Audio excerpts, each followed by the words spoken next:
All right. Thanks, everybody. When we get those difficulties sorted out, but we should be back and ready to go now. And it seems like everything is working. Yes, Max, the curse is in play, but it looks like everything is all sorted out. So thanks everyone for your patience and sticking with us. This is Tales from the High Marches. This episode is called Ghost Town. We've got some new and returning players, and so we're just going to go around and have everybody introduce themselves. Let's start to my left with Jeff. I'm Jeff, Atomic Straw on Twitter, and I'm going to be playing tonight Damien, the Warlock of the Undying. Warlock of the Undying. Excellent. All right, and we'll cut over to my right for one of our new players, Jonathan. Hi, I'm Jonathan. You can find me on Twitter at RedHandRoleplay, and I'm playing Raymond, the human paladin of devotion. Excellent, thanks very much. And we'll go back down to our lower left, Matt. Matt. You, Matt. Yes. Matt. No, Matt with a T. All right. I'm playing Nigel. I'm Matt. You can find me on Twitter at LearningKim. And I'm playing a bard tonight. First time I played a bard. All right. And his name is Nigel, right? Yes. Excellent. Thanks very much. And our other new player, although you may recognize her if you watched our previous Dungeon Science episode, and if you haven't, it's on our YouTube channel, and you totally should, Emily. Hey, I'm Emily. You can find me at Twitter at Miss Jazzfingers. I'm playing Cora, the Goliath Druid, and this is a first time for a druid, except for me playing a DM, so that doesn't count. So. Thanks very much. And last but not least, Max. Hey, Max. Find me on Twitter at allmaxd20, and I'll be playing Yonkern, the Copper Dragonborn Valor Bard. 2 bards in the group. That's going to be fun. 2 bards and a whole lot of magic. All right. This should be interesting. So we're going to go around and learn a little bit more about our characters. So what everybody knew coming into this is, A, they have adventured together before, although the players haven't. Their characters are 3rd level. They've already gone on at least 1 or 2 adventures. They are an adventuring party. And a nearby village, the village of Charity, has gone dark. Animals refuse to go inside. And people said they have seen things like ghosts in the area. And so they're going to go check it out. So let's go around and learn a little bit more about everybody. So let's start with Jonathan. Why don't you tell me a little bit more about Raymond? Right. Raymond dedicated his life to fighting for the forces of healing and life against the undeath. He sees the undead as a scourge upon the earth, a disease that must be cut out and discarded. This, of course, has its origins in his upbringing and some situations with his father, but he likes to keep those a little bit closer to his chest. He's grown to really enjoy his friendship with Yonkern, whose valorous or search for valorous deeds goes well with his crusade. Excellent. Thanks very much. Sounds interesting. I can't wait to see how this plays out. Let's go down to Cora. Emily, why don't you tell us a little bit about Cora? Yeah, so Cora is from a clan of the Fears, the half-giant and others clans in Dan's world. Very excited to play with one of his close to his heart children, world building. So Cora is young for a retired Skywatcher that is a member of the tribe or the clan, typically druid or someone of that derivative, who oversees festivals and other important days and keeps a stock of the clan's lands and the territory that they roam around. At 56, it is strange for her to be retired and traveling on her own. She trained an apprentice and left quickly. She doesn't really talk about her clan's political machinations because unless you're a Goliath, it's absolutely none of your concern. So it's curious, but she's mum on that subject. She is a dab hand at both plants and some elemental mastery. She is Druid Circle of the Land, so less beast shaping and more growing and creating things.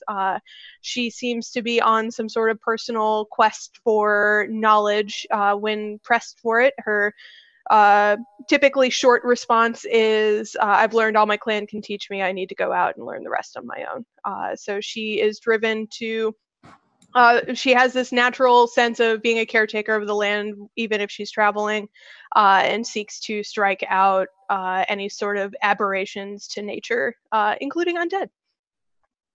Excellent. I'm seeing a theme since people knew undead would be in play. That is great. So let's continue that theme. Jeff, tell us a little bit about Damien.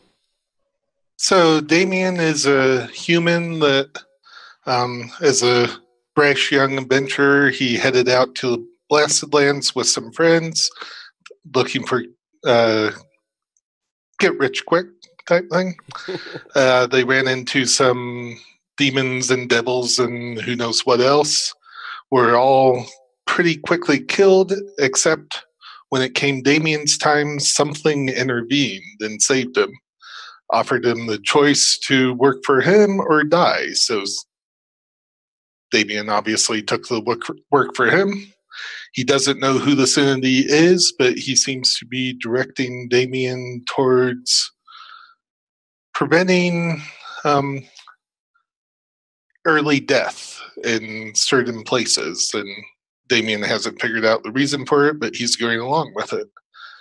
One thing he's determined is that undead seem to either be afraid of him or respect him. He's not sure what. So right now his patron is telling him to hang with these people, and he'll find out why. Excellent. I always like warlocks. Patrons are so delicious. And as a player, if you ever get offered a deal when you're dying, always take it. It's always going to be interesting. It might be terrible, but it will always be interesting. Yes. Matt, why don't you tell us a little bit about Nigel? Nigel is he belongs to the Queen of Stars and Shadows for all intents and purposes. He's one of the low-level fix-it guys for her. She kind of sends him around to help out with little things. He's a bard, and he is of the College of Whispers. He's rather imposing looking and odd coloring for a tiefling due to the fact that he's bluish color. And he has white hair, and his skin kind of looks like blue ice. And if you stand around him for any length of time, you kind of notice that there's an odd smell about him. He smells slightly like sulfur most of the time. It gets a little bit more intense as he gets excited, which is not very often, but it does happen. And that's pretty much it with him. He's here just to kind of hang out, and he was sent this direction, and he's not really sure why. Be linked up with these fools, and the rest is history. All right, and last, again, sorry, but not least, Max, why don't you tell us a little bit about Yonkern? You are muted. Of course I am. Yonkern comes from a far-off land and empire across the sea, and trying to follow in the footsteps of his cleric cousin Oyawe, decided to come seeking adventure in the high marches.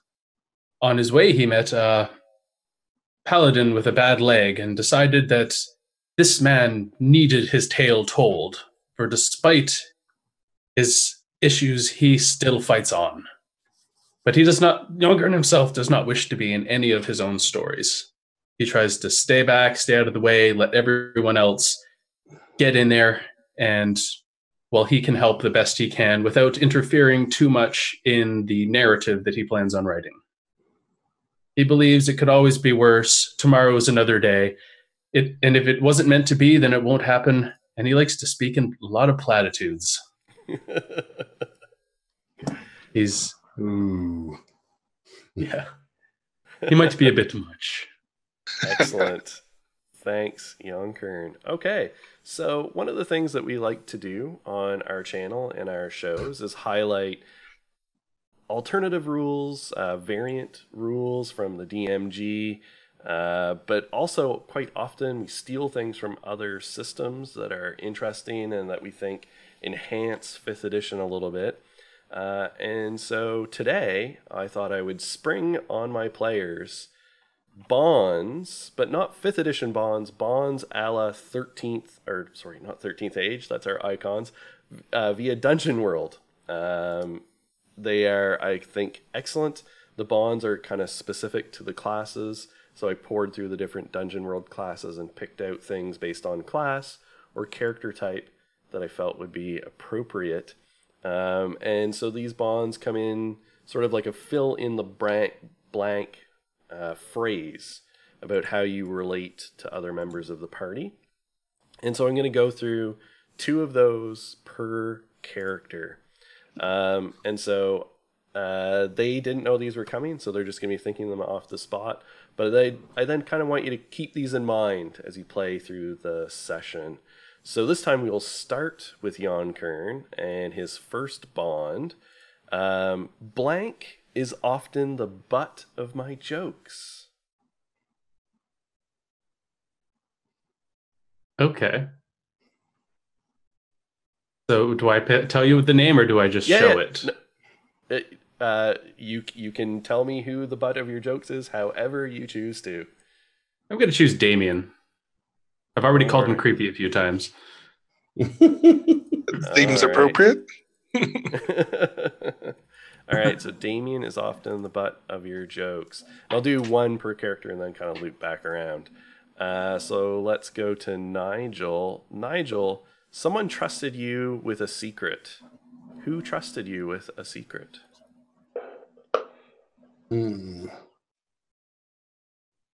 I would say Cora trusted me with a secret. Could come back to bite her. Cora trusted you with a secret. Excellent. All right, and on that note, I will go to Cora, and this might be a bit of a gimme. You have showed blank a secret right of the land.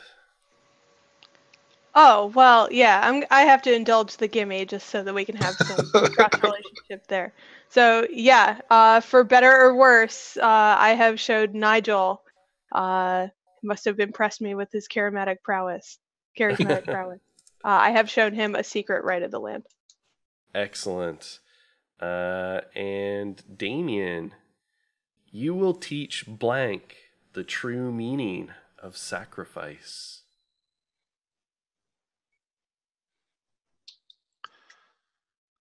Seems like that's a lesson Yonker needs to learn.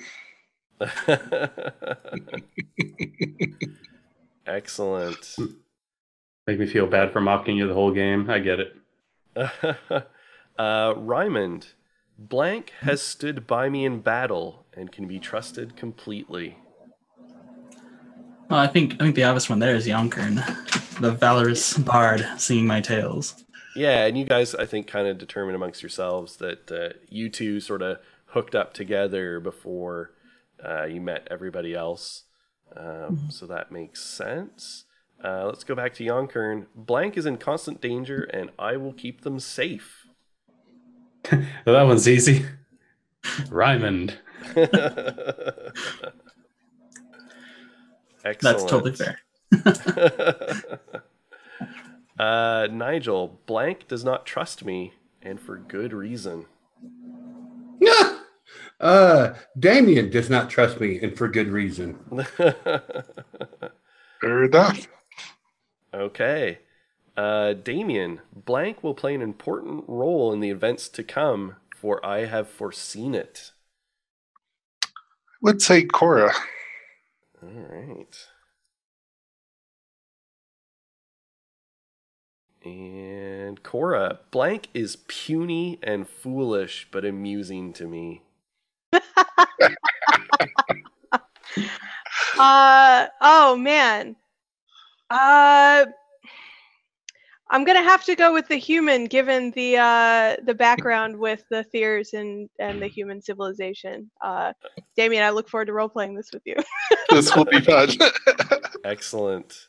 And Ryman, finally, Blank's misguided behavior endangers their very soul. Oh. Well, I think that one's got to be Damien, right? Everyone's just picking on poor Damien. Everything's coming up, Damien. Poor man's on a troubled path. What can I say? Fair enough. And I expect an infographic later. Yeah. Well, so to keep everyone apprised, Damien has a bond with absolutely everybody, and that's ignoring his own bonds to other people. Every other character, all four, have picked Damien for at least one of their two bonds. Excellent. There we go. All right. Okay. So, you were recently in the town of Fortitude, an aptly named town in the High Marches, kind of isolated. It's stands on the shores of the Dead Lake, which is a large lake that kind of dominates the northern parts of the High Marches, not too far from the Weir Mountains that separate the High Marches from the wilderness of the Varangian Highlands beyond, which is where Cora originally hails from, in the north. And you'd come to Fortitude sort of to rest after your most recent adventure. And while you were there, you had heard some murmurings in town, some travelers that had come through, overheard discussions that no one had heard anything from Charity in a while, which is a nearby village, about a day's ride away. The town guard, didn't seem too interested in investigating. After all, the High Marches is a dangerous place. Homesteads and homesteaders often, are there one day and gone the next. Raids from the wild barbarians, various clans and tribes, monsters, that sort of thing. But a trader had come back through, and you'd overheard him speaking with the innkeeper, saying about how he recently passed by Charity. He normally stops there before coming down to Fortitude. And everything was kind of wreathed in very gloomy fog. He couldn't hear any animals, and his trusty mule, who would normally go anywhere through thick and thin, just totally balked and refused to even approach the village. He said he couldn't get any closer than, about 1,000 feet or so before his mule just stopped dead. And so he trusted the mule's instinct, didn't like the look of the fog anyway, and kind of just hunkered down and headed on into Fortitude. But he definitely thought this was quite strange. And you, being the adventurous sort, and having heard some stories about maybe ghosts and shades being seen in the region as well, decided to sally forth and investigate and see what was happening. And so we pick up as you are just outside of the hilltop town of Charity. To the west of this hill flows a small brook, a stream, that some of the nearby farmers use. There's a couple of outlying farms, and then the main sort of part of the village itself rests on top of this hill. It's basically a small hamlet. There's a cluster of buildings, an inn, a small general store, a chapel for the temple, and that's pretty much it. And indeed, as you approach, everything is quiet, too quiet. A heavy fog has settled over the valley and wreaths the hilltop, and it's a dark fog. Even as you start to enter it, the light strains to filter through, and everything seems quite heavily obscured. Just within the mist and fog, on one of these outlying farms that sort of sits at the base of the hill, you can see standing in the middle of the field a lone figure that is not moving at all.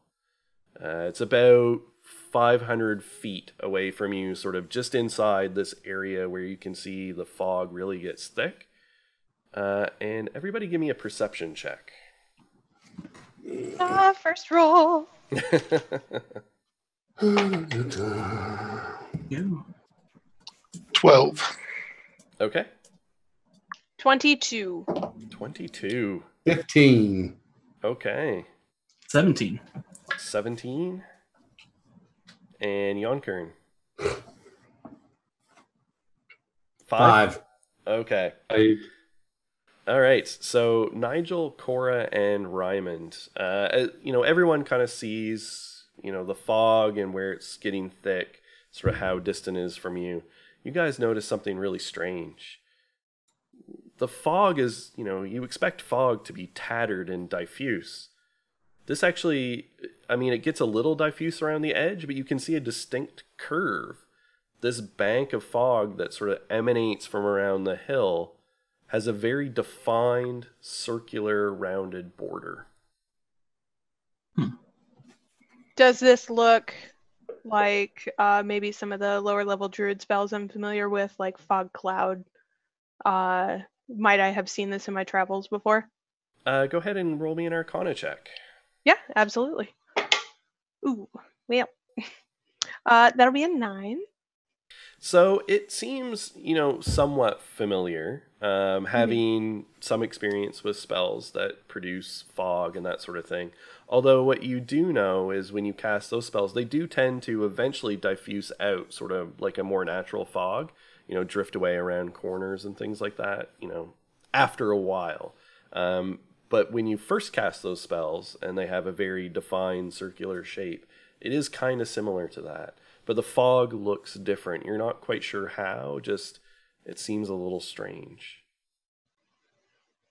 So Damien always wears a cloak around his head and carries a sickle, but he has his cloak. He pulls his cloak aside a little bit, and a bat flies out from the hood of the cloak. And I'm going to send the bat out to investigate the figure standing there and just check the area. All right. And look through Daniel, what exactly do you feed that thing? Whatever it wants. I was about to say, it is always best to send the creepy one to meet the creepy creature. You don't mind, keep it away from me. So as the I bat had it swing by Nigel. and Thank you. flitters out into the fog. So it enters kind of the fog bank. You can still see it, moving through. It's not like it totally vanishes. But go ahead and give me a perception check, but with disadvantage because it's sort of heavily obscured. The bat does have blind sight. Excellent. So if he gets close enough for the blind sight, then you can choose to sort of just roll straight perception. Okay. So that's a 13. Okay. And what's the range on his blind sight? How close does he have to get? I don't have it here. I think it's 60 feet. Sounds reasonable for a bat.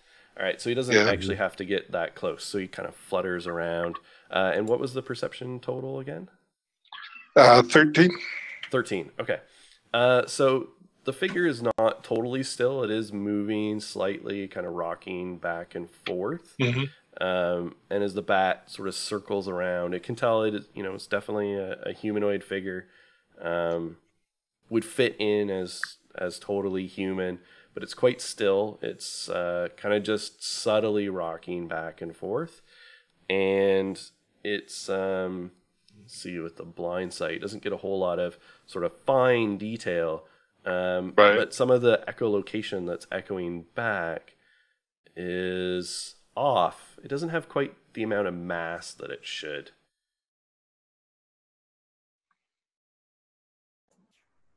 Like sort of around section is ringing a little hollow. I'll have the bat come back and fly into a cloak again. And just look up. So we're approaching the hill, correct? We're not quite cresting anything yet.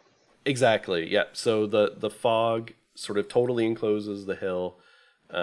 You're about, say 500 feet away from the edge of the fog bank, as it were.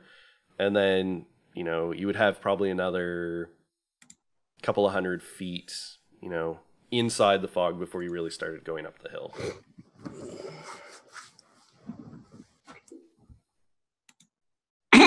There's something there. I'm not sure it's one of the living. The traveler mentioned animals aren't keen to be in this area. Does your bat seem to have an issue with this? It's not like he's unused to weird areas. Fair Not enough. living in your hood. Nigel, Cora, and Ryman, you do notice from your earlier sort of being pretty attuned to your surroundings, you don't hear any birds. It is Yeah, dis- that's pretty. I kind of relay that fact to everyone. Hey, anybody notice how quiet it is? Seems like home. Cora, is there anything you can do with your druidic magic to get rid of this fog? I'm trying to assess this, and I wasn't prepared for diffusing. Fog in the valley is something we just suffer through. We don't bother moving it. Understood. I It's pull good out for my character. I pull out my long sword of warning and keep it out at my hip, out of its sheath. I'm going to start kind of whistling a kind of nice little tune and use my bardic inspiration for anybody for the next 10 minutes or so. And so we can use this on a skill check if we need to. All right, so who are you giving it to? You have so many uses, and you give them to sort of specific... I'm going to give it to Cora and let her perform her druid magic there. Well, that druid magic is going to take the form of her hefting her spear up and just kind of keeping it at the side and walking forward because she's her sense of practicality is she shouldn't be afraid of fog and a lone figure. So she's going to progress forward, not stealthily, but keeping an eye out for immediate danger. I'll Try speaking with it. We're too far away to do anything other than yell at it, correct? Yes. Okay. I'll go up with Cora. I'm going to stay. I'm going to stay Right. kind of close to her because I got to stay within 60 feet. So I'll kind of walk along, whistling as I'm going. Bolstered by Ryman. Nigel's. Raymond will also continue on forward. Certainly, if we're meant to be here, there's no fog in a single person that should stop the five of us. I'm going to get right to the edge of the fog and then decide I'm also going to pull my shield out too, because there's no sense in throwing yourself willy-nilly. In a very shrug-like motion too. I guess we're all in this together. Of All course. right. So as you guys start approaching the fog bank, kind of getting closer and closer, because of the obscured area, your sort of perception of the figure doesn't really get any better. It sort of stays kind of the same. And you approach kind of this edge that you could see and that you marked out before. As you kind of glance down, you notice that the grass sort of on the other side of this border goes from a rich green to a very dull looking sort of yellow color. This is not okay. Does this still feel like home, Damien? Not so much. See what it is. Agreed. I'll go first. And I'll look up, I'll grab my halberd and move one step at a time towards the fog. Okay. And so as you approach it sort of even closer, and then I'm assuming sort of step across into the fog. I'll go right up to the edge of it, put sort of a hand forward into it, and then take a step in, see what happens. Yeah, and so you poke your hand in. It's cool and clammy, but not really that unusual. It feels like fog, except it has this more distinct boundary, which is really the weird part of the sensation. Is you can feel the fog drifting up your arm, and then as you step in and your armored boot crunches on the ground. Where it steps, the grass just kind of disintegrates into flakes of almost dust. I step in right after. Yeah, Cora is not going to be bested by a 1.5-legged man. Yeah, I'm going into. I'd like to. Oh, sorry. I put my hand on his shoulder and just say, "Don't rush into this, friend. Patience is a virtue." And I give him an inspiration. Nice. I'm gonna walk a couple steps in and then like gingerly swipe my hand against the grass, kind of like just sort of assessing what's going on, trying to just figure out the health or lack thereof of the living creatures here. All right. Give me a nature check. All right. Cool. That's gonna be 13. Okay. So as you wipe your hand through, all of the grass just crumples and disintegrates into this really fine, powdery dust. And as your hand drifts across the ground itself, like the earth is really powdery and everything is just far too dry. It's almost like all of the moisture and vitality has just been sucked out of it. Damien stopped to watch that and just dust to dust and just keeps walking. I want to walk up to about 30 feet of the figure. And Okay. stand. All right. So as you're approaching the figure, from behind you, from sort of back around the tree line, you can hear this sound. Been sorted out. And so as you turn around and look, you can see a couple of figures just kind of shuffle out of the tree line, and they're just shuffling directly towards the fog bank. And about how far out are they? So they're back sort of where you came from. So they're kind of, at this point, they're about 500 feet away or so. Oh, so they're from outside the fog. Yes, from outside the fog. So behind you, where the tree line was, sort of as you approach the village. Do we see any defensible, like house, fence, So copse of trees? there's a small shed kind of nearby. There's basically like a small little field here, and a small shed, and what looks like a small hut of some kind.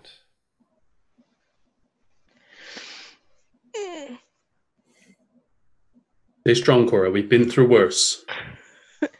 Have we though? Are you familiar with these creatures? And the two figures are still just kind of shuffling towards. Well, the question is, do we handle this on the field or do we try to seek shelter? I do not want to go walking into a shed or a hovel knowing there could be those inside as well. Yes. That's not usually the best way to do things. And we need to make a decision very quickly because they're going to be on us before you know it. How many Nobody figures? used fire. We don't know. 2. How many figures are there? 2. 2. And you just hear And then the this. third one that we are about 30 feet away from. Yeah, and it's still not moving. Dan, I'm going to cast Detect Thoughts on the one that's not moving. Okay. All right. Yep. Okay. All right. Do I detect any thoughts coming off of this creature at all? All right. And what are the limitations of Detect Thoughts? Let's see. Initially, you learn surface thoughts of the creature and most of its mind in that moment. As an action, you can either shift your attention to another creature's thought or attempt to probe deeper into the same creature. So basically, I can read surface thoughts, but I can probe deeper. You get a wisdom saving throw and it has to be to 14. Yeah, okay. And so the other, I guess the main one is intelligence of 3 or lower. Doesn't speak any languages, is not affected. And so as you reach out and cast this spell towards the creature before you, it just sort of hits and fizzles away, and you don't detect anything. Ah, okay. I believe this one may be mindless, my friends. Okay. And so you There's still 3 hear figures. this. At least these figures are now probably about 40 feet away from the fog. I'm not going to have these summon others to tail us behind. I say we take them out. Indeed. Good idea. I'll drop my halberd and stumble my way in between these creatures in the party. Okay. I'll be right next, sword drawn. Are not with the this approaching? How far away are they? Sorry. They're now about 40 feet, drawing closer. So I'll go right up to the edge of the fog and just wait there in the fog for them to get a little bit closer. Okay. So yeah, they keep kind of steadily approaching. They're now about 20 feet away. Okay. I'm gonna kind of put my spear up and shield up, and then I'm going to shift my shape and become quadrupedal with and become a large antlered elk. And since they're close enough, I am going to just charge the two of them. All right, so Ryman has sort of got himself planted, and Yonkern has himself planted, kind of trying to form this wall, and then all of a sudden you hear as this giant elk just charges past you. Go ahead. So I'm going to try to do this ram attack specifically. Yep. Excellent. Go ahead and give me an attack roll. Okay. Oh, awesome. Okay. Well, I rolled an 11. Okay, so you hit it. I mean, it's a humanoid sort of shoveling in, so your horns smash into it. Okay, so if that is a hit, then I get 1d6 plus 3, and then an extra 2d6 for because it's a charge. So excellent. That is going to be 5 plus 3 plus 1 plus another 3, so that is going to be 12 damage, and that is all bludgeoning. Okay. Wow. So you just charge forward and your antlers smash into this creature, which as you get close, you can see it's starting to rot. It's very tattered clothes. It's doing the classic one-legged shuffle as you charge forward and smash into it. The other one sort of completely ignores you and just keeps shuffling by, and it's kind of rapidly approaching towards where Raymond and Yonkern are. But you guys can tell it seems fixated on behind you. Like it just keeps shuffling forward, totally ignored the fact that this elk smashed into its companion, didn't swipe at it, just kept approaching.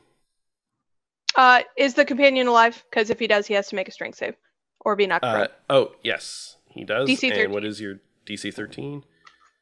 Okay, and he is prone on the ground. Okay. And I'm done as he's laying there on the ground, I'll wave my hand at him and say, "It is past your time."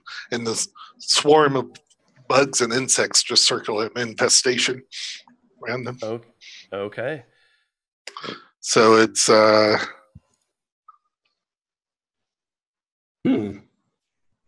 it's 1d6 poison damage. I don't know if that will. All right, so yeah, as all these insects swarm around and are stinging and biting into it, it doesn't seem to be doing anything. Yeah. Raymond and Yonkern, what are you guys doing? As this one is just Good now effect, still approaching you. It's within 10 feet of you, Raymond. Oh, well, as soon as it gets within 10 feet of me, I get an opportunity attack against it. All I was right. okay letting him walk by, but if he's coming at me, I'm going to take him out. Yeah, it's sort of like you were kind of planted right, in its path. But you can see he's sort of focused beyond you. He doesn't really seem to be coming at you. It's just you're in his way. Well, I'm willing to, before he gets within 10 feet of me, I'm willing to maneuver to the side a little bit, keeping my guard up and still protecting Yonkern the best I can, but seeing if he's going to actually come at us or not. Okay. Yeah, so as you step aside, this creature is just... And, it walks by pretty close to you. You can see this rotten flesh hanging off of it, some exposed bone, and it just moves past you into the fog and sort of shuffles through. Give me a perception check. Sure. 21. All right. As it starts moving past you and sort of, if you kind of observe it going into the fog, it seems to then start moving... Like its gait steadies a bit, and it starts moving like a little bit quicker. With every step it kind of takes further into the fog. You do not Yonkern, seem what? to be in danger, friend. I'm going to go and follow it, and I'm going to the entity. I You seem agree. and I will rush past it towards the thing, put myself between it and the ghostly thing, and say, Nigel, are you going to help too? I am. I have just figured out that entity that's in front of us that's not moving doesn't seem to have any intelligence whatsoever. Hmm. So as I'm telling him this, I'm switching out and pulling out my little hand crossbow. So the one at the farm is still not moving. This one that had come from outside from the tree line is just headed towards the hill. It's not headed towards the other one. It's just headed towards the hill and towards where you know the village is. I'm going to tackle the undead creature. Okay. All right, big old body slam. Oh my god, I can't wait. That's not bad. Total of 13. So you charge, dip your shoulder, smash into this creature from behind. It stumbles like a half step, and just you hear a, and it just keeps going. Like you did not knock it off its feet at all. This study. Cora, the one that you knocked down, is now like sort of sitting up and like pushing itself to stand. Okay. I'm gonna do a forceful sit down in elk and strike at it with my hooves. Okay. I've decided this one's my responsibility and it's not getting anywhere. So. All right. So that'll be that is a natural 20. Excellent. Go ahead and roll some damage. Okay, so that's Natural. typically 2d4. Do you Yep. have any special rules for crits? Nope, just the standard. Okay, so I rolled 4 on the dice plus 3, giving me 7. And then you just wrote double. Oh yeah, just rolled twice as many dice. Yeah. Oh, gotcha. Yeah, All right, so 7 plus another 4, so 11. I can math. All right. So again, you sort of rear up. It'd be great if we had an elk sound for the braying elk. But your hooves. I actually do. I was going to say Jeff might have it. Do we have a soundboard? He does. Need to pull it up because I'm not playing a druid tonight. As he's walking into the fog, do we notice if his flesh is less? Like, does it look like he's regenerating, or he's just a faster moving zombie creature? Well, then he had moved past you, so you're kind of in behind. But as you came up to tackle it, no, it seems normal in that regard. So Okay. Emily, oh yeah. Here we go, Cora.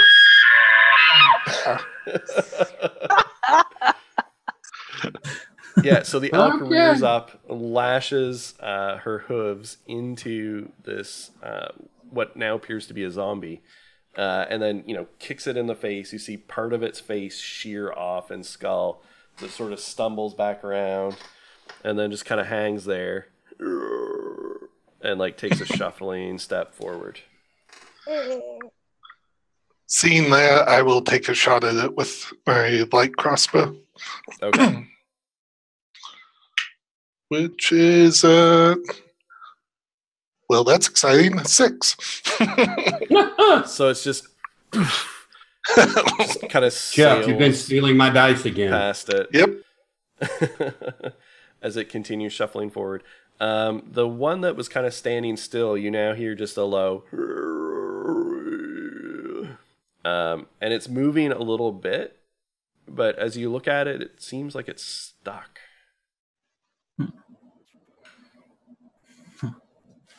Duck. And the one Yonkern shoulder checked is just moving, stepping, going through, seems to be... Look at this, and I'm going to pull out the sword and take a swipe at the one that's still moving that I tried to tackle. Okay. And while he's doing that, I'm going to take a shot at the one that is still sitting still that I'm closest to. Okay. That one is a 21, so that's definitely going to hit. Yep. Just doing longsword one-handed. That's an 8 on the dice plus my 2, so a total 10 damage to that one. Okay. Woohoo! 18 for me for my hand crossbow. Okay. That hit. And 2 points of damage. Okay. So Yonkern, the one, as you kind of slash at it as it's going by, it sort of catches its attention and it swings around and just lashes out with its arm, sort of to like knock you back. And biffs it as it just swings over your head and kind of flails widely with a big haymaker. Nothing swings over my head. Well, swings in front of your face. Seeing this creature take a swipe at Yonkern, I'm going to charge as best I can with my halberd to try and strike it down. With a whopping 7. So yeah, you come and lash, your halberd crashes into the ground, dust and dirt sort of sprays out as, you know, the grass tumbles, and it just kind of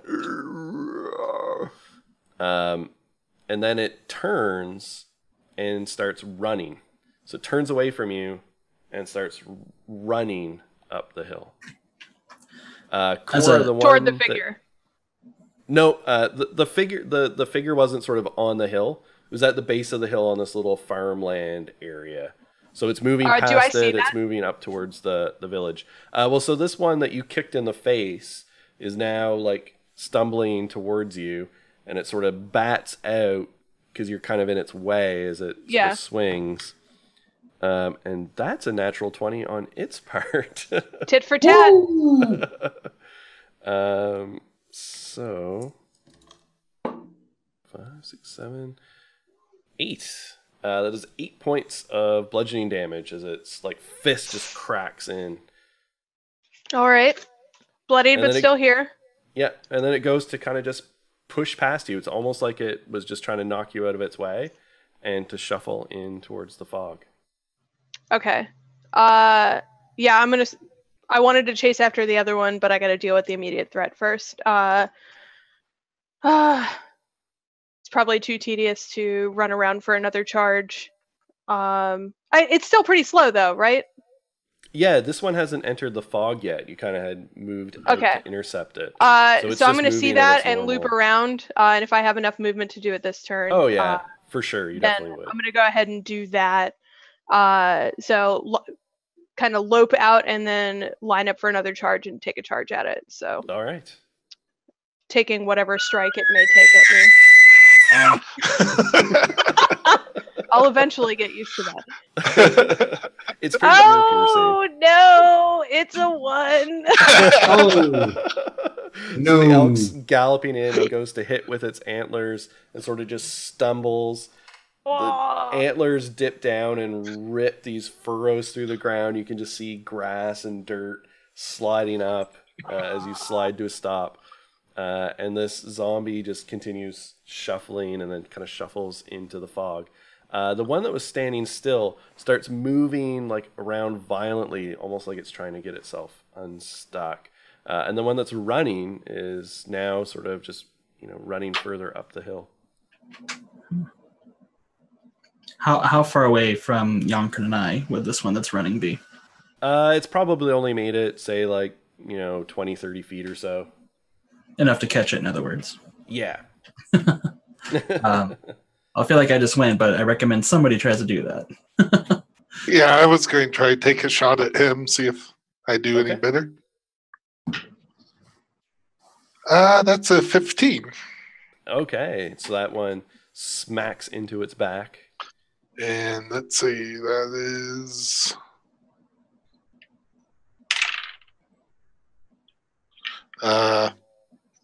1 point of damage. I am going to throw down my sword and shield, grab Ryman's halberd, and give chase, and try and hit this thing. Okay. What's the damage dice on this? I have martial weapon proficiency, so I can do this. It's 1d10. So It's a total of 13 on the hit. Yeah, that hits. 1d10? I'm assuming Ryman's just letting him grab the halberd out of his hand. I think I'm shocked enough to let him. Yeah, that's down. So, And as he Bard just strikes runs with by. the halberd, he says, "And Ryman's mighty halberd sank into the abomination," for 8 damage.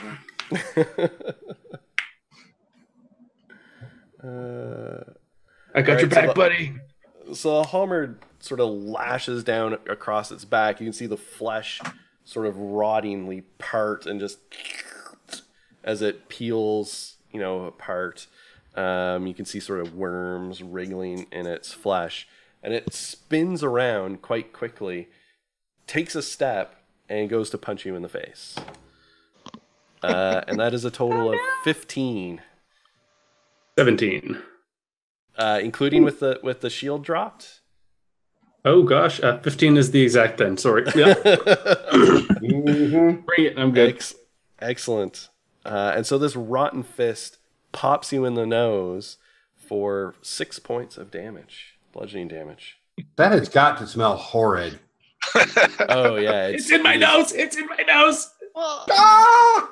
yeah. Quite literally, there's a little bit of stuff plugging one of your nostrils. It's all in your scales. He Oh, lost a pinky finger up there. Dig deep, dig deep. Cora, the All one right, that if I've managed to yank my horns out of the ground.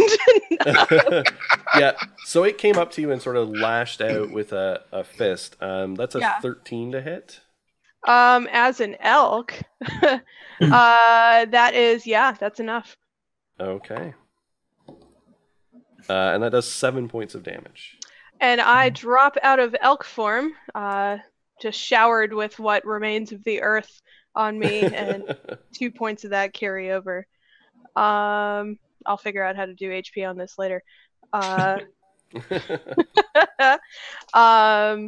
So with that, I'm gonna pull out. When I can recover from the strike, I'm gonna pull out my spear and shield and take a stab at it with my spear. All right. And while she's doing that, I'm going to reload my crossbow and get ready to shoot one. Okay. Because this thing won't stay down. Oh, well. That's an 11. An 11 hits. Oh, fantastic. So that's 1d6 plus 2. Awesome. So 4 points of damage with the spear, my hunting spear. Okay. All right. So you lash out with the spear and sort of drive it through and kind of drive it, into the ground, pinning it down. And it twitches a minute, and then its head kind of shakes, and it grabs the spear, sort of pulls it out, and pushes itself up off the ground. So, Nigel, go ahead on your crossbow shot. Are you shooting the one that's standing still and kind of moving around, or the one that Cora just attacked? Oh, I believe Nigel froze, so we'll go over to Damien. so Damien just sees this. He says, "Enough!" and does witch bolt on the one that Cora just Okay. hit. That is a 15 to hit. Yes, absolutely. And oops, wrong die. That's 20 points of damage because it's level 2. All right. Yeah, so this witch bolt strikes into it, and you can see it doing the cartoon, sort of twitching and flopping as the electricity courses through it, and then it starts smoking and falls over to the ground as this like charred husk. Nigel, you were going to take a crossbow pop at something. I'm going to take the one that's still standing still, because it hasn't moved yet, has it? That's right. 11. Yes, that hits. All right. For 6 points of damage. Okay. So there's just this wet thunk as it's like twitching, and you can see its hand move around like it's trying to get at the crossbow that's jammed between its back. Ryman, what are you doing? Well, I think seeing that my halberd has absconded, I'm going to look down at Yonkern's sword and shield, look back up at Yonkern, look down at the sword and shield, try to take a step forward, stumble a little bit, and then take out a javelin to throw. All right. I'm going to try and hit the one that Yonkern's engaged with. Yeah. And I got a 16. That hits. All right. And for 10 damage, maxed out. All right. Okay. So the javelin hits it square in the back, and it stumbles forward. You can see it kind of swaying there for a minute, and then it falls forward. The javelin impacts on the ground, and it's kind of just hanging, impaled on it. I retrieve the javelin and I return the halberd and the javelin. Very good show, my friend. Very good show. I knew you had it in you. Why, thank you. You know, if you would like a halberd, you just need to ask. It had to be your weapon, friend. And the one that's still is still kind of just like twitching. You can see it sort of yanking at one foot, but it seems to be having some trouble. How far away am I from it? Pretty close, I'd say probably 30, 40 feet. Okay, so I see that one and it's prime kindling, so I am going to cast a cantrip, create bonfire. I'm going to... Please. Yeah, I mean, you don't get many opportunities like this. So I'm going to just kind of spear my hunting spear into the ground and then very brutish, jagged motions with my hand sort of create a fire, mime it, and then push it forward, and then beneath it erupts flames. It's a concentration spell. All right. So the flames erupt, and basically all of the grass in a circle just ignites, burning merrily, and then all of its clothes and everything that's on it starts catching fire, and it's pretty soon wreathed in flame, twitching and turning, and then you hear something snap after a few moments, like as you're maintaining concentration on the spell, and it sort of stumbles forward out of the fire. It sort of twists around, but then it pretty quickly kind of falls over. But then all of this super dry grass, woof, and there's all of a sudden this spreading fire kind of starting to race across the ground in all directions. That's quite a fire. Where it rushes over and then hits where the fog kind of ends, and it's kind of just regular damp grass again. It doesn't seem to carry over, but it's rushing towards all of you and up towards the hill, and you can see this flame just slowly spreading and burning out. But it never rises quite high because it's just like a thin layer of grass. Yeah. It's like kindling, just... Yeah, it's kind of just... but it is racing towards you guys, so what are you going to do? I'm going to jump. Yeah. Yeah, I'm going to take a running jump and just kind of leap over it to the now dead and charred grass. Okay. So we've got some jumpers. Yeah. I will attempt to do the same. Okay. Can I try and pick up and carry Ryman with me as I jump? You can certainly try. Excellent. That's all I need to know. What kind of check would this be? Athletics? Yeah, athletics for we'll say for you're gonna make, we'll just let's see, 1 or 2 checks. I'm gonna have you make 2. I'm gonna have you make a athletics check, which is kind of both for picking him up and jumping over the fire, and so that's gonna be at disadvantage. Can I roll to assist? So you're gonna assist his picking you up by The three-legged jump I've got him. by jumping over. Sure, We'll cancel that out. I will allow it, but I do want you to describe how you assist him picking you up. I'm gonna let it happen. I just want a good description. Well, one of our lesser known adventures together was the time that we went to the county fair, and we spent a lot of time practicing for that potato sack 3-legged race. And you know what? We didn't think at the time it was gonna really matter in the future, but here it's paying dividends right now. Absolutely, I love it. I totally buy it. So go ahead and make a straight athletics check. Just like the potato sack. And a 1, and a 2, and athletics 22. Yeah, and I've Okay. gotten a 11 to assist. Yeah, so you're like gracefully hopping up into the air. But then as you come back down, I want you to make an acrobatics check for sticking the landing. Okay. Both of us, or just me? Just actually both of you, yeah. Sure. Why do I ask? Got a You 7. first. 7. 6 and a 7? Yeah. I so got a you guys -2. -2. Yeah. So you guys jump super gracefully over the fire as it rushes by you. But then when you come back down, it's just like bull in a china shop, crashing into a heap, tangled together.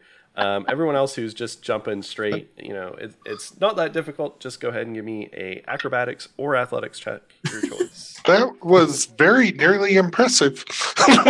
Nearly impressive. I'm going to go with athletics. So am I. I got an 18. Okay. I got a 19. Yeah, I got 18 athletics, All I right. guess. Yeah, so you guys just hop out of the way, high enough to not get singed by any of the racing fire. And yeah, indeed, as you land, it then just poofs up with all this ash around you, as now like the whole ground is just dead and lifeless and gray soot. I look no different. It's true, the Fierce are largely grayish in hue already.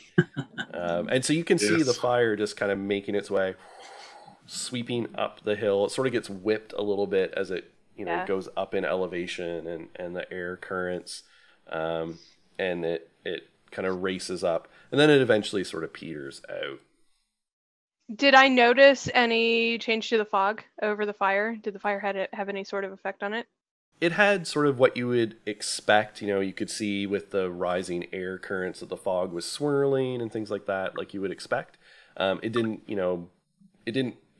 wasn't enough to kind of disperse the fog or burn it away. Go ahead and give me a perception check, though. Yeah. Or actually a nature check, gonna... sorry.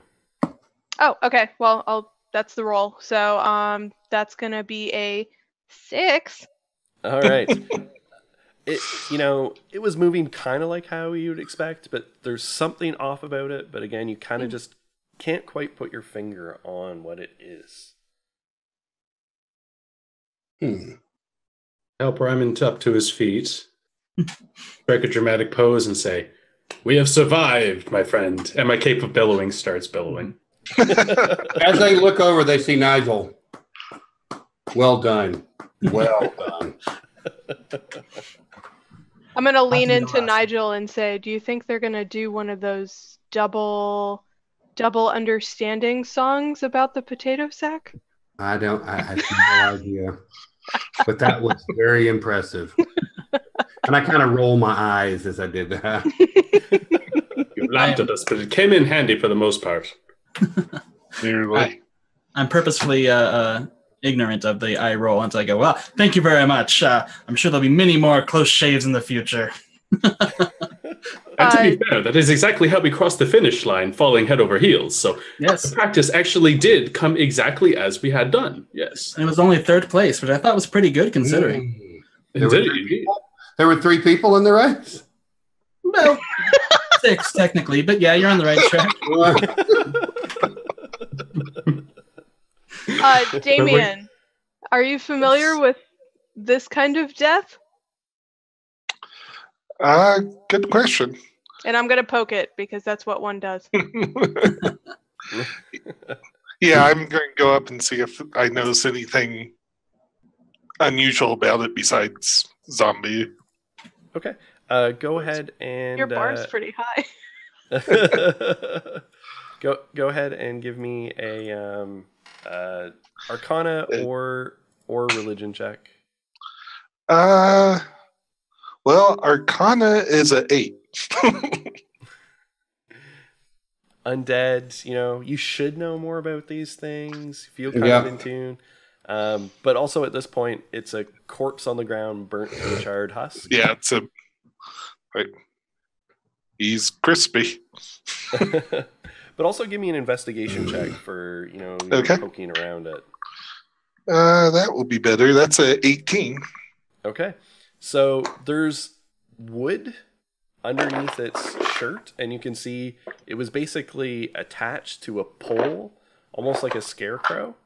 But it also had its feet spiked into the ground.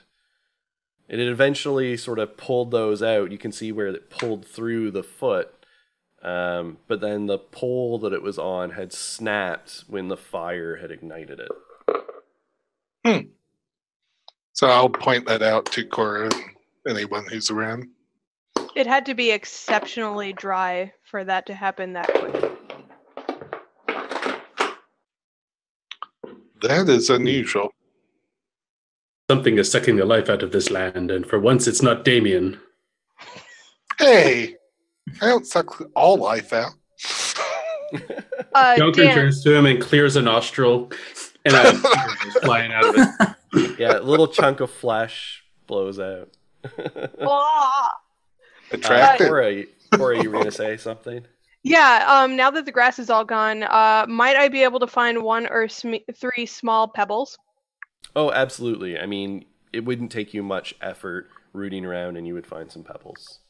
Cool. So I'm going to just kind of like pull them up and, kind of toss them up in the air a little bit. And then as they get tossed, they glow with kind of a similar light to my oddly disturbing pupilless blue-gray eyes. And I'm going to just kind of like hold them out, palm. 2 of the 3, I'm going to hold them out. Say, these should strike true should you throw them at a target. So out of character mechanically, these are 2 magic stones. They'll deal 1d6 plus 2 damage, and you get a +4 to hit when you throw them. Nice. Very nice. I will take one if she's offering. Thank you. I'm gonna cast my dancing lights cantrip and send it out to the 120 range into the fog around the being that just seems to not really be there. See if there's any reaction from something approaching. The one that hasn't moved? The one you tried to mind read. The one that I've shot twice. You shot it and twice then I caught on fire? And then burnt it to death. Oh, there. Okay, sorry. So, okay, I'm going to send it through the fog and see if it lights up anything else or gets a reaction from anything else that might be lurking in the fog. Okay. So you send Zombies it out. Come out. Oh, pretty. You send it the 120 feet. So are you just like sending them as individual lights? Or are you going to coalesce them? I'm sending them out in like the 4 corners and just have them do a perimeter at the edge. Okay. So any of the ones that move behind you don't really, you don't notice any reaction. Out ahead of you, sort of the 120 foot, moving in a bit of an arc. When the light goes through, sort of partway up the hill, essentially, you do hear some sounds, and there's clattering, and you hear, and you just see like this figure kind of run across the ground and like leap at the light and go to grab at it, fall to the ground and sort of tumble and like just come apart in a pile of bones. I have defeated one. Don't mention it. No, I really don't mention it. Shall we investigate the hut? Yeah, definitely. That would seem the thing to do. Did the hut Does the hut have a window? Ooh. Oh, that's a good point. Yeah. I think these 2 basically are the hut and the shed are currently on fire. Fantastic. Well, that's one way to investigate it. Do we hear any screams? You do not. That's thankful. How engulfed is it right now? It's going up pretty good. Everything seems super dry. I'm gonna check my water skin, see if anything's happening to the water in there. I say we just let it burn. Slosh it around. The water seems to be okay. Take a drink. Might be. How dehydrated is all this making us? Right. At least so far, everything seems normal. Let's get on with it, I suppose. Can we revisit that monstrosity chasing the light and then exploding into bone? Did I catch that correctly? Yeah. Basically, this skeletal figure kind of like ran after the light and jumped at it and missed. And when it biffed it into the dirt, it kind of just came all apart. I'm going to send the bat out that way again and just see if it senses any movement in the fog just around that whole area. Okay, go ahead and give a perception check. That's a 17. Okay, there's definitely movement. You know, it shifts around. You can see, or sort of blind sense moving through the fog. Figures kind of here and there as it kind of moves around. It's over a big area. It's not like thickly clustered, but there's definitely humanoid figures of various kinds. Is it fast, slow? Can I tell anything about it? It's a mix. It seems like they're kind of just moving normally. Maybe a little bit too fast for undead. But then, every once in a while your bat gets kind of close and something kind of chases it a little bit and is moving quite quickly. And, the bat flies away. I'm going to keep the lights out at that perimeter to kind of deflect any attention from us. Okay. Decoys. Yeah, and how much do we know about the layout of this city? Is there like a focal point? Is there sort of like a gathering center of any kind? Yeah, it's just a hamlet. So up at kind of the top of this hill is just a cluster of buildings. You basically have like a handful of small houses, a small inn, a chapel. There's a windmill, which you can as you listen, you can kind of hear the blades of the windmill turning, but you can't see them where it's all wreathed in the fog, kind of higher up on the hill. There's like a small general store that's kind of attached to the inn, and that's about it. I'm gonna turn to Damien. What's the most likely place for your people to gather in times of strife? My people usually end up dying. That I've observed. But I would assume that the further we go into this, we may find something causing all of these effects. And I think that's where we should head. That goes without saying. We need to actually just wander into the middle of this, but we need to have a plan of some type. One more bit of curiosity. Is there a well anywhere around here? I mean, we're in farmland, so you'd expect something nearby. Yeah, I would say in this small little farm that calling it a farm might be a bit of a stretch. It's basically a small field with a shed and a hut. For like 2 people could maybe live in there. But yes, there would definitely be a well there. What's it look like? Dry as a bone, as expected? You go over to it. The bucket's kind of charred, but it was kind of swinging over the well, so it was outside of the, it didn't totally ignite. And yes, if you lowered it down, it would just go clank, and you would hear just like the bucket hitting dirt at the bottom. When I pull it up, is there anything on the bucket other than dirt? Just dirt, maybe a little bit of moisture still there, so like a muddy clay, but that would be it. Okay, but not like a sludge or No. does it smell off like someone poisoned it? No, I'm you stabbing at the sniff dark it. here. Yeah, no, you sniff it. Go ahead and give me another nature check. Okay. Well, you're going in dice jail. That's a 1. Ooh. So bringing me to a big fat 3. All right. Yeah, you're like, it's all you can smell is dirt. Gotcha. All right. So I just kind of like toss it back in. It's useless right now. I think the plan is simple. There's a natural death here. We need to end it. Absolutely. And this whole time, as the lights were out on the perimeter, periodically there'd be like a, and you'd see a figure rush at one of the lights and start clawing at it. And then, the light would dance out and it would just be like, and then it would run sort of up, up the hill and disappear again.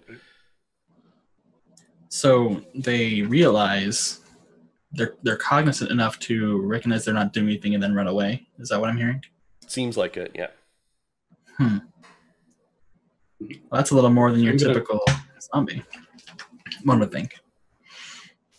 I'm going to try and make this a little more focused, and I'm going to send the things 40 feet, 2 of them 40 feet out one way, spinning, and 2 of them 40 feet out the other way, spinning around each other to try and distract so we can create a path between while luring them out of our way. Okay. So why don't you go ahead and give me an Arcana check, and we'll treat this as sort of like your control over them, keeping them at a good distance as you move. All right, with a +1. 19. Okay. All right, so you've got them out sort of at maximum oblique angles away from you, kind of ahead, so you can see anything that gathers. And, if you, and I'm assuming you're going to then start moving. Yep. I'm going to put my spear up and pull out my javelin of lightning and shield up. Same with my sword out. We can't be surprised while I'm holding it. Of course, my glaive is always ready as I hobble along using it as a staff. Yeah. Did anything else catch on fire? Did it continue all the way across, or did it just kind of go out eventually? Yeah, and as you advance, you're going just through ash where it's burnt up the hill. You saw it as it got near the top; it petered out. But you're assuming like a lot of these villages have some small, stone barriers and things like that. So it probably just hit that, and you didn't see any of the buildings on top ignite. Dan, I'm going to pull out one of my flutes and I'm going to start playing a little bit.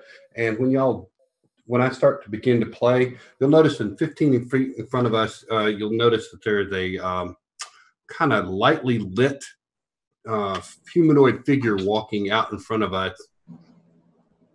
And I'm going to play my instrument of illusion. Okay. And continue that, kind of make it just a kind of lit up human being kind of look to it. Nothing really fancy, but enough that it might fool something that's not that intelligent. Okay. And it's maximum distance out from you is like 15 feet? It's 15 feet. Okay. I'll do my best to stay 5 feet or so behind that. That way, if something comes to attack it, I'll have attack of opportunity with my polearm. Okay. Well, I'm going to be back towards the back anyway, so. Are we doing line or wedge? Cora prefers a wedge. Sounds like a wedge, but... How about a modified wedge with me in the middle? Sounds good. I'll take a corner. I'll take the other front corner. Well. Cool. All right. So Raymond's kind of like ahead back. of the wedge a little bit. What was that? Sorry? And then, so like Raymond's like a little bit ahead of the wedge, and then Yonkern's behind him at the tip. Yeah. Okay. Cool. Right. Like the good old days. Yeah. I'm kind of walking in the middle. Nigel, right. how out of character, how long does the inspiration last? As long as I continue to play. Cool. Oh yeah, the inspiration 10 he gave minutes. you earlier is 10 minutes. Oh, your inspiration. I'm sorry. Your inspiration. Is 10 minutes. Yeah. Yeah, it's 10 minutes. Yeah. So Sorry from the about time that. he cast it to now, that 10 minutes would have gone by. Yeah. Yeah. Yeah. But yes, then the figure, as you continue playing it, stays there. So with your lights, ahead of you, they definitely start attracting attention. Various zombies and skeletal figures kind of running at them, swiping, and then kind of running away. But then about 3 figures catch, they get attracted to the lights, but then they see this glowing figure, and they charge down towards it, and they swipe at it, and then they see, Raymond right behind, and this wedge a few feet behind him. And 1 zombie and 2 skeletons kind of just charge in mass, with the zombie kind of going right towards Raymond, so it'll trigger your reaction. And the skeletons kind of going to flank out around slightly. And the skeletons flank out around? Okay. Yeah, I mean, not literally flanking, they're not that smart, but, they can go to either side of Raymond once he uses his reaction, so... Yeah, the attack for opportunity was a 13 with 14 for damage if it hits. Oh, that definitely does. All right, so yeah, your halberd smacks into it with a meaty thunk as it's like, and then stumbles towards you, and the 2 skeletons kind of then go towards where Yonkern and whoever in the front of that wedge is. The zombie is gonna, grab onto the halberd sort of and pull itself up and try and smack at you. And that is a 21 to hit. I think that'll hit. And 6 points of bludgeoning damage. So the zombie That was 6? Yeah. So it comes up and swings and connects in your face, the cheek guard. And the 2 skeletons stumble right towards Yonkern. And that is a dirty 20 and not a 17. Okay.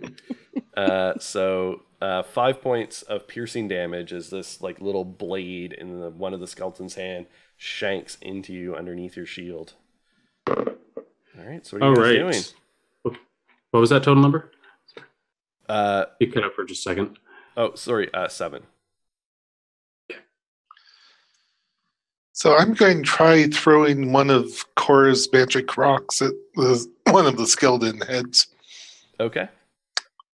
And what's the stats on those? The magic stone? Give me just a second. Trying to pull up my other stuff. This is why I don't do magic users. So you use my spell bonus, so you get a +4 to your d20 roll, and then your Excellent. damage is 1d6 + 2. Okay, that is a 22 to hit and All right. 7 points of damage. Call that Nice. a win. All right, so yeah, you chuck this rock and it smacks right off of the dome of one of these skeletons. And it sort Like, of hey, those are clatters pretty back. good. What's everybody else doing?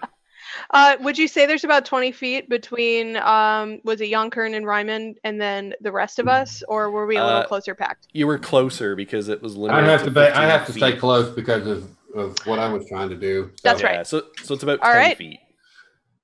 Then I'm just gonna bull rush. Well, not actually, because I don't have that ability, but I'm gonna fiercely engage one of the skeletons. Peacefully engage. The Excellent. one that Damien threw a stone at, trying to Okay, double down on. Perfect. Okay. So rolling for that.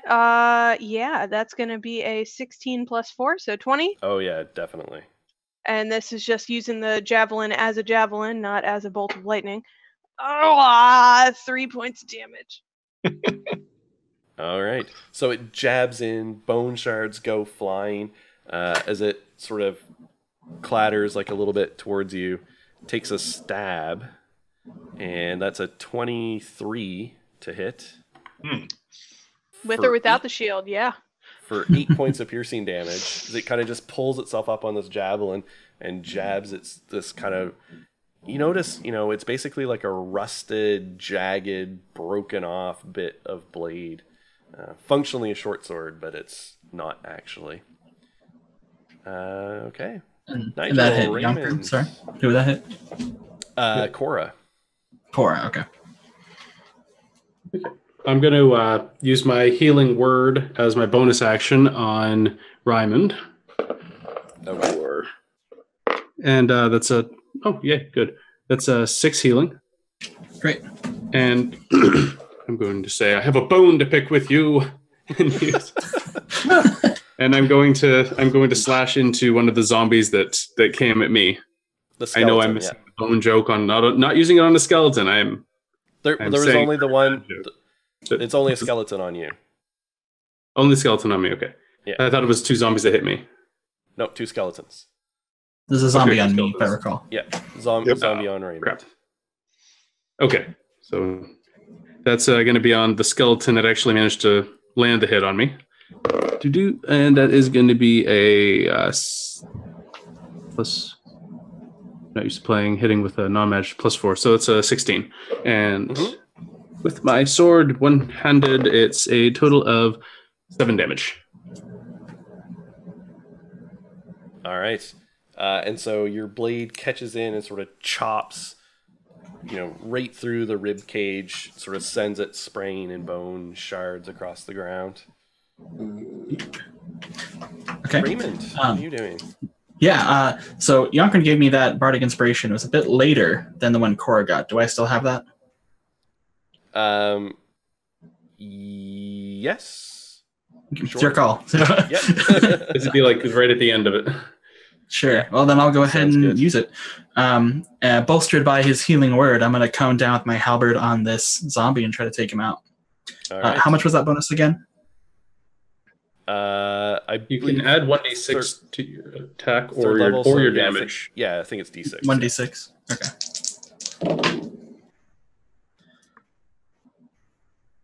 Okay, that's a 14 versus armor class with All right. a 5 for damage. All right. So your halberd cleaves into it, sort of rocks it back a step. You can see it sort of sheared off part of it. Sort of one arm flops down to the ground. It's looking pretty decrepit. Well, then for my Polar Master, I'll use the bonus action to try and take that second weaker attack. Okay. But it's a natural 1, so not too likely this time. No. You go and your sort of feet get tangled together as you lash up with the butt end. Mhm. All right. I'm going to go ahead and start casting dancing lights to help distract maybe a little bit from while everybody else is attacking. Okay. All right. That means I'm going to have to put up my flute. Yep. So go ahead. the illusionary figure sort of melts away, Mm-hmm. and you've got these other lights now dancing around. Right.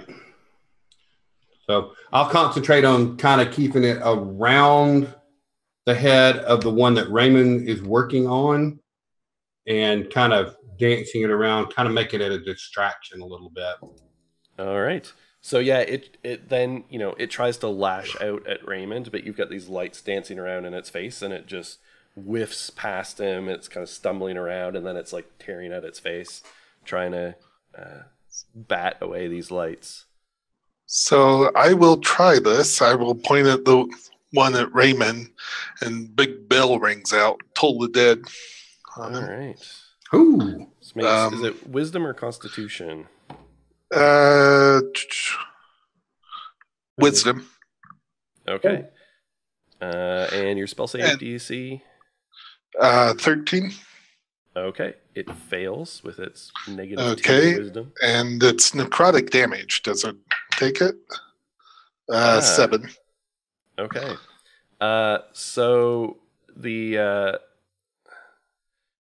this bell kind of rings out, and this you see it sort of withering in through, and it just crackles and withers away, and then just kind of just disintegrates into this fine powder that then floats away on the wind. Time's up. Oh, shoot. Wow. Fantastic. Out of character, how long have you been sitting on that line? I just thought of that, Oh my god! Okay, so was that the one that was in front of me?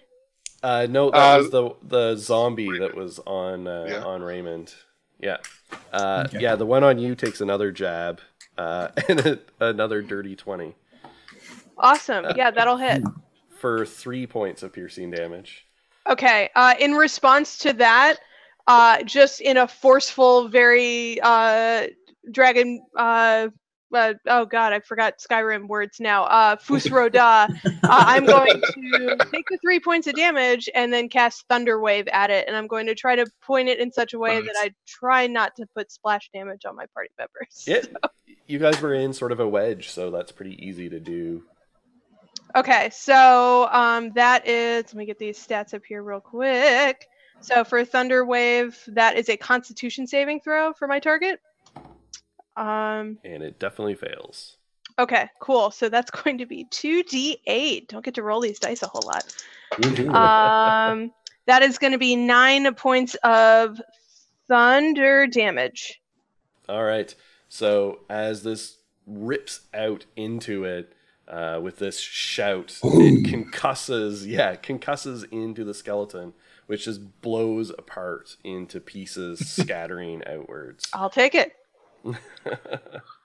Well, we aren't being stealthy anymore between bells and thunder. I believe we have lost the element of surprise. Were we even trying, though? Not very hard. We still have got In one the past, floating it around, hasn't right? worked for us. No, they're Yeah. all dispersed. Yeah. They're all done? To be Yeah. fair, Yep. stealth has Should never we- worked for us in the past. Should we make haste then? We I should. believe we should. I think we need to make haste. All right. I'm going to go ahead and bring out the flute again and start playing and put the illusionary person out in front of us that slightly glows again. Not sure how well my plan went with the opportunity of attack against it. I'll stay probably a little bit further behind this time. Okay. All right. I'm going to take a mumble to myself and healing word myself a little bit because I'm bleeding. I'm bleeding my own blood. Drunken, do you need help? Who was that? Yes. A little less help, though. But I'll turn back around and I'll put my hand on your shoulders. What ails you, my friend? And I'll do lay on hands for the amount that you need. 5 will do. That will work. Yeah, just a little bit. I got a nice slash across my neck. Nothing deep, just painful. You see Cora just like turn away from you guys for a second, and then glow that should be familiar to some of you. And I'm going to cast healing word on myself. So You get a healing word, and you get a healing word. We haven't even entered the city yet. I know. It's For those of concerning. you kids counting at home, that was 6 points. Rolled max on a D4, so I'll take that. Yeah, really. It's just a tiny village. It's Yeah. Yeah. Yeah, well, I was at 9 out of 22, so I'm not very comfortable with that. Yeah, so forge ahead. All I right. believe the temple will be the place where we find the people who are trying to hold themselves. Though, if they're dead, then that means a massive congregation of dead. Yeah, Or are the we last looking remnants of for the living. survivors? How long has it been like this? Enough for Least- the ground to dry up. At least a couple of days. And so you mentioned the temple. Did we have info that was where these people would be? Did I miss that earlier? My sister, Nope. and my cousin is of the priestly way, and it would make sense people would seek out their gods for comfort in a time of great fear. Well, certainly That we should be should. the place if we find anyone alive, they would be there. But if we're wrong, then it will be full of the dead. And then we can just burn it down. Because that's worked very well. I'm not convinced that's the right path, young Kern. Not sure we should be burning down churches in the name of this. But if we have to, I will omit it from the story. Yeah, that's true. We don't really have a timeline for this. Would I have a good idea of how long it would take for something to get so desiccated, like a well to run dry, assuming this is naturally drying? Yeah, I think you would, even absent a nature check, it's definitely not a natural rate. Okay. Sort of a like, natural rate this would take, you would assume, months of drought or something. Okay. Probably more if nobody's actively drinking out of a well. Okay. Yeah. So you mentioned this is a dome. If we find this epicenter, we could possibly find what's causing it. That is my thought. I don't think we'll find any of the not dead around here. If there's a chance there are living at the temple, we should go seek shelter there. We'll be in the house of God. We'll have your cousin there to help us. This seems like the place we should go. Let us attempt to find the shop. Maybe we can find supplies that will aid us. If it has not been looted for supplies by any survivors. Well, maybe we might be able to find some survivors there. Mm-hmm. At least we'd have more information on what's going on. Signs of looting would indicate survivors. True. I would prefer to hold up in a place with supplies. This is fair. Yeah. Keep an eye on the windows. So I'll march on behind the phantasmal being, and I'll take the point on the wedge. I'll stand side by side with them. I'm just going to stand in behind them. I'm squishy, y'all. Yeah, Cora's going to take a corner of the wedge again. Yeah, I'll take the other corner. All right. So as you guys keep advancing up the hill with this illusionary figure out ahead of you, it definitely continues to attract attention. And it's not far enough away that, anything that gets attracted to it then immediately sees you guys, right? Because you're, 10, 15 Perhaps we should drop the beacon. Just so as you're going, it's kind of just in ones or twos. So between sort of the two of you guys up at the front, you're pretty much able to handle them as they come. So it's pretty constant, but you're able to handle it. But as you start advancing further up the hill, it seems to be getting more frequent. Perhaps we should cut the beacon. I wave my hand through it. It's only attracting attention. Nigel. Yes. We need to cut the beacon. We don't want to attract any more attention. I don't think we can hold Okay. on. The minute I said okay, I quit playing, so it's disappeared. I'm sorry. I love it. Also, your music was probably attracting a little bit. That's what I do, is attract attention. All right, so as you guys continue to advance up, you eventually kind of crest the hill and hit sort of this small stone barrier. You can see a couple of buildings on the other side. There's about 4 or 5 houses. There's a larger building that you take to be the inn. Sort of attached to it with a separate entrance is where you think, this sort of general store is. There's the windmill, which you can now see as you get up to it. It's large and it's just slowly turning. There's the chapel, and in between sort of the chapel and the windmill is this tall, thin spire, almost like a flagpole. Like it's really slender and kind of rises up. But you haven't really seen anything like this. There's no pennant or anything fluttering from the top. And we are going to take a quick break right there. So we'll be back in about 5 minutes, guys. But just take a break to refresh ourselves.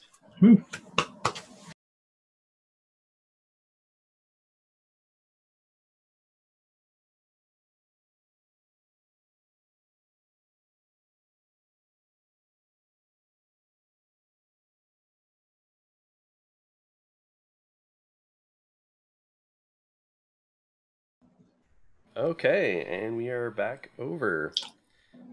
All right, so we left off with you guys hitting the village itself. So you can see this cluster of buildings. There's this small stone wall. It's just like a few feet high, right? It's kind of just a border that sort of demarcates around the village a little bit. And it was already sort of like a packed earth courtyard or, town square, I guess we could call it, essentially in the middle. So you've got this distribution, a couple of houses. There's like 5 houses around. There's the inn, the attached store, the chapel, this windmill, and then this strange, like almost flagpole-esque spire that is actually, if it were a flagpole, it's in the right spot. It's, rising out of the middle of the town square, essentially.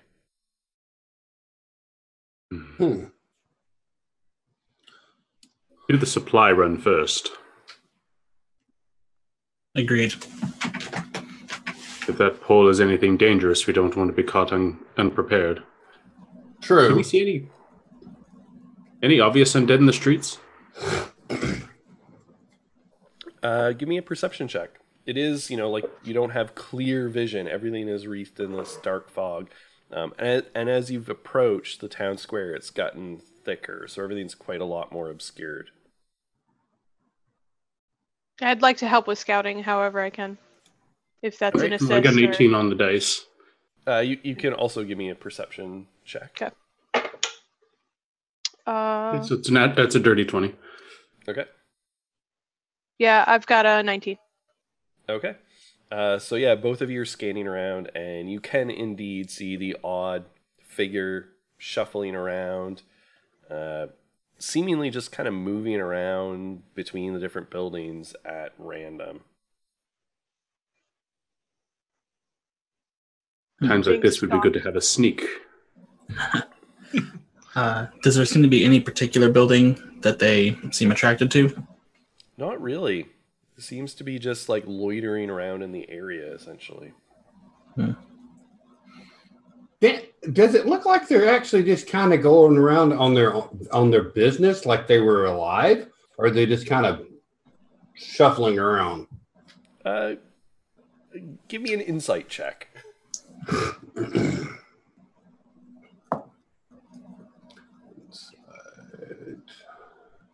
16. All right.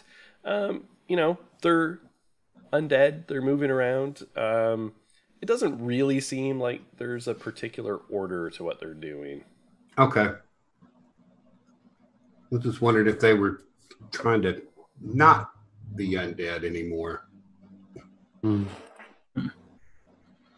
Well, if you think there might be survivors, the inn might be a place they'd all gather. It's close to the supply store, it looks like. If anyone can see in the dark, store is it'd kind be of attached. good to have them look at the window.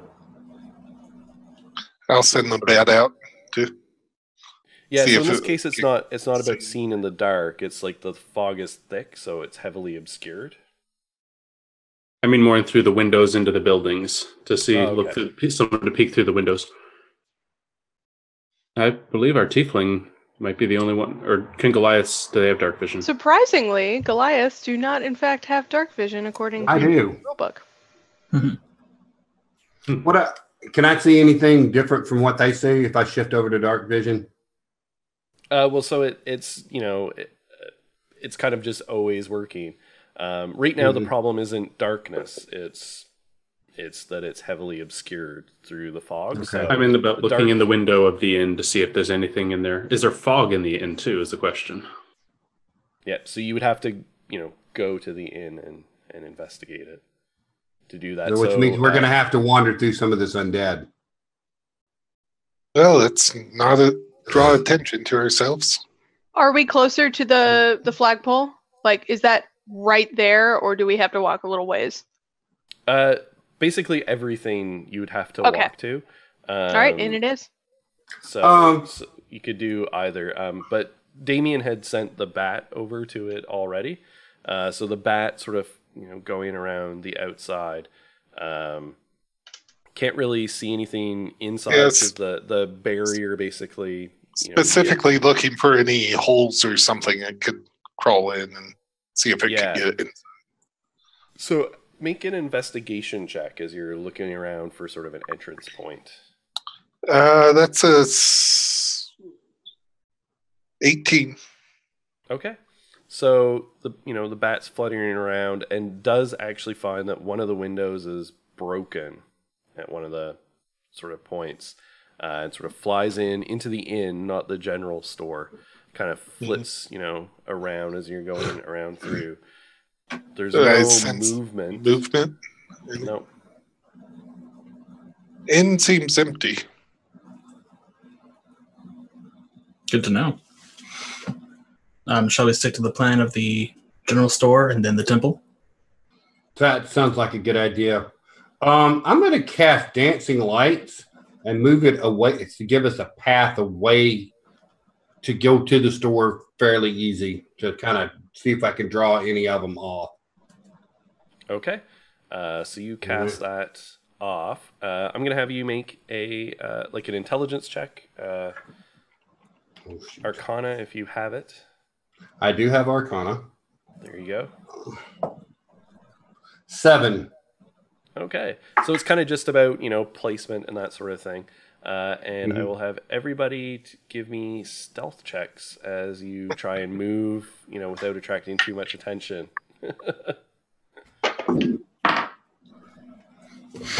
Sweet! Natural 20.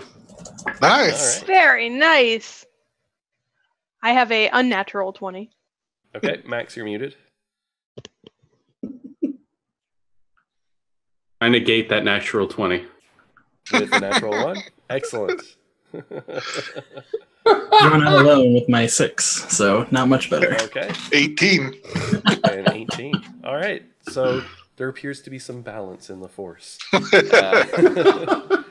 Tipped a little bit higher. I think we've got more positive than negative. So you do make it to the storefront without attracting undue attention, aided by the light.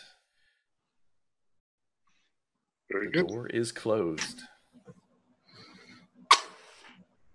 Cora opens the door.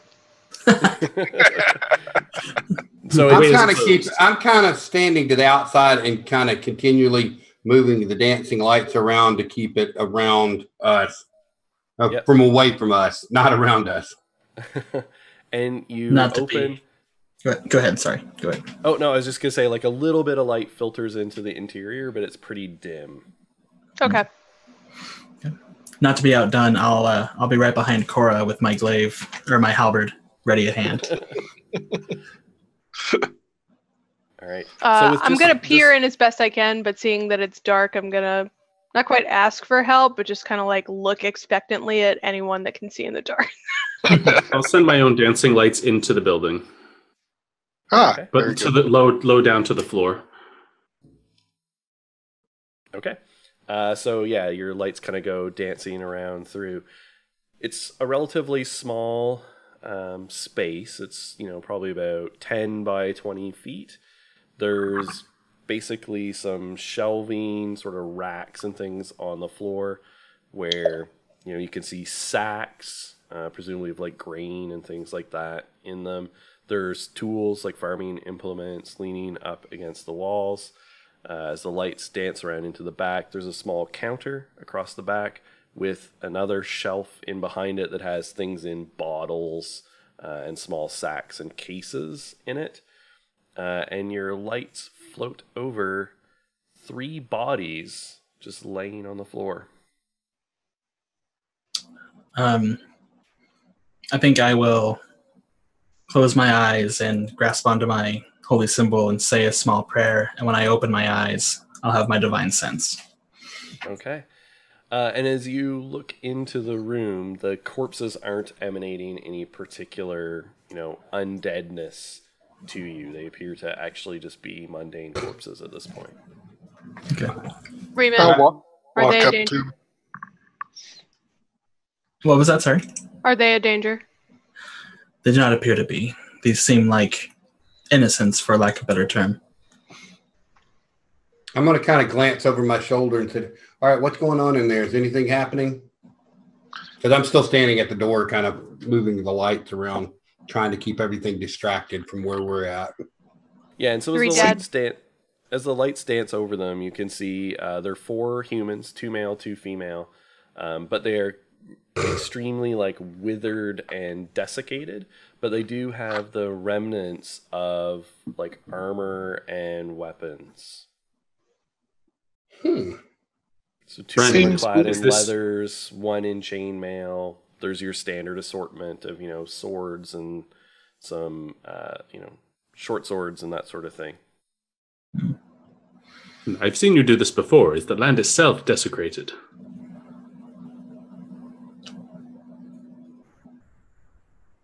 So it does not, like as you look around in the interior of the building where you're currently looking, but then, if your divine sense kind of reach out around you, you do pick up this taint of desecration. I'll respond back. Yes, this entire area seems fouled in some way. I cannot quite understand the nature of it, but something is very amiss. Yep, seems like home. I'll go up to the bodies, and as I go up my corridor, as I said, my people tend to die. I'll try and usher everyone in. Nigel, we're going in. Keep the lights up, but come inside and I'll bar the door. And Raymond, your divine sense definitely triggers that kind of in behind you. The strongest emanation right now is the flagpole, but also the chapel and the windmill. Okay. Awesome. And it's kind of just radiating out. Is there anything large to barricade the door with? Even if it's like the bar that we have to break up into pieces. Yeah, there's definitely, barrels full of tools. There's these like shelving units kind of in the floor, like those old school library ones that are like triangles almost. Oh, That's okay. kind of what they look like. The perfect to display tchotchkes. And Yeah. in this case, And then you could plant it in front of the door. yeah. Shall we catch our breaths before we venture on? I think that would be a good idea. Yes. And I'd also like to check out the bodies, so just Okay. see if they have anything interesting. Once we get the door, I'm going to kind of kill the lights and kind of and help everybody kind of move everything around. We'll barricade that door for a little while. While we're inspecting the bodies, admittedly, my medicine comes from like field dressing, not necessarily like caretaking of the sick. But can I just kind of get a general feel for what ultimately killed them? Yeah, absolutely. You can do either a medicine check, or if you have survival, you could use that as well. In this case, sort of leveraging that, well, I know what dead deer look like. Thank you, oh benevolent DM. I'm going to take my survival on this one. Yeah. Oh yeah, second natural 20. All right. That'll And bring then, me up to a big old 2-4. All right. So yes, you can see a number of obvious, wounds and weapons damage to, to their armor and to their persons. Do they So kind of they look like definitely- adventurers? They absolutely look like adventurers. Yeah, Awesome. Fantastic. and they died violently, like all good Yeah. adventurers do. I got a 19 on a general investigation to see if they had Okay. anything of interest. They all basically have your typical stuff. So like the contents of an explorer's pack, essentially they have, and you would have found like a total of, about 100 silver and 50 gold pieces in between them. Do any of them have anything? Because I've recognized that the stones did some damage just by happenstance. Do any of them have any weapons that I don't have? Like maybe a club or a dagger? Because all I've got is a spear and another spear-like thing. Yeah, they definitely all have. There's a couple of daggers in between them. There's some like hand axes as well in between them. There's 2 long swords. There's a long bow. There's a light crossbow. There's 2 short swords and a battle axe. So I'll Anyone- take the time just to pull all this stuff out and display it for everybody. They won't be using this, No, including, no, they won't. including the coins. Yeah, Just- and then there's 2 sets of leather armor, 1 set of chain, and 1 set of scale. If no one objects, I'm going to take the hand axe and a dagger. Go ahead. I'm going to check for other entrances, see if there's anything else we can barricade that needs to be barricaded. There's the one door. Okay, no back door. Okay. They're prominent of itself. Yeah, I think I'm going to say that, taking these items, I can't say that I support this, but I understand that destroying these undead is far more important. Perhaps afterward, we all return these items to their respectful owners or their relatives, should we find them. It is good to know that if we fall here, we do not become undead. Which is a good That is question. true.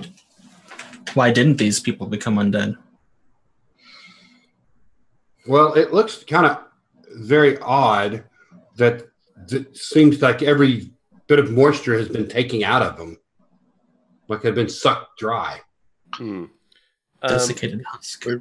Damien, when you were investigating, Yep. one of the things you would have found on the individual in chainmail was a holy symbol of Saint Malaya, which is sort of the patron saint of like healing and life and that sort of thing.